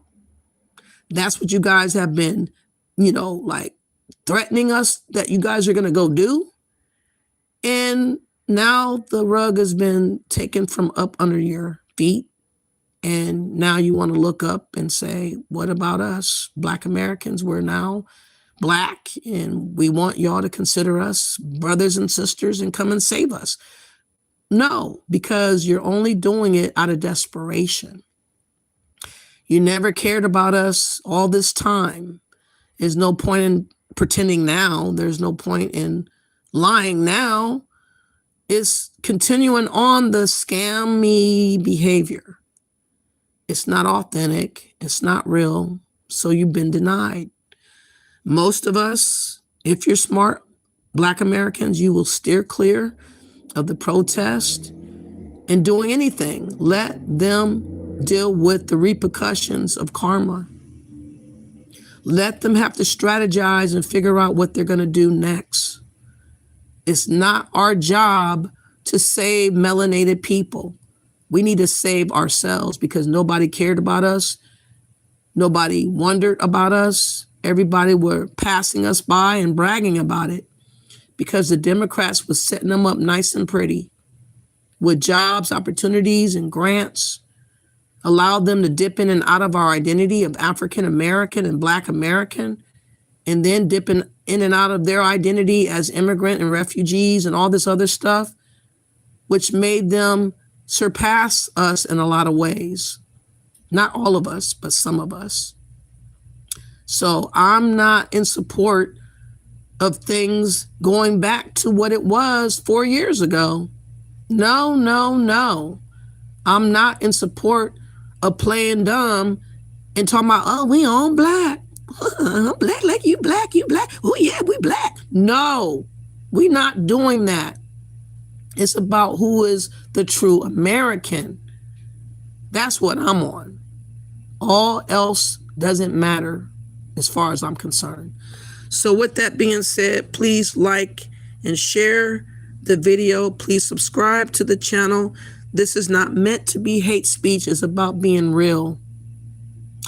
I can't go to Ghana, Jamaica, Haiti, Senegal, or anywhere demanding rights, demanding housing, demanding food, demanding a position in the government.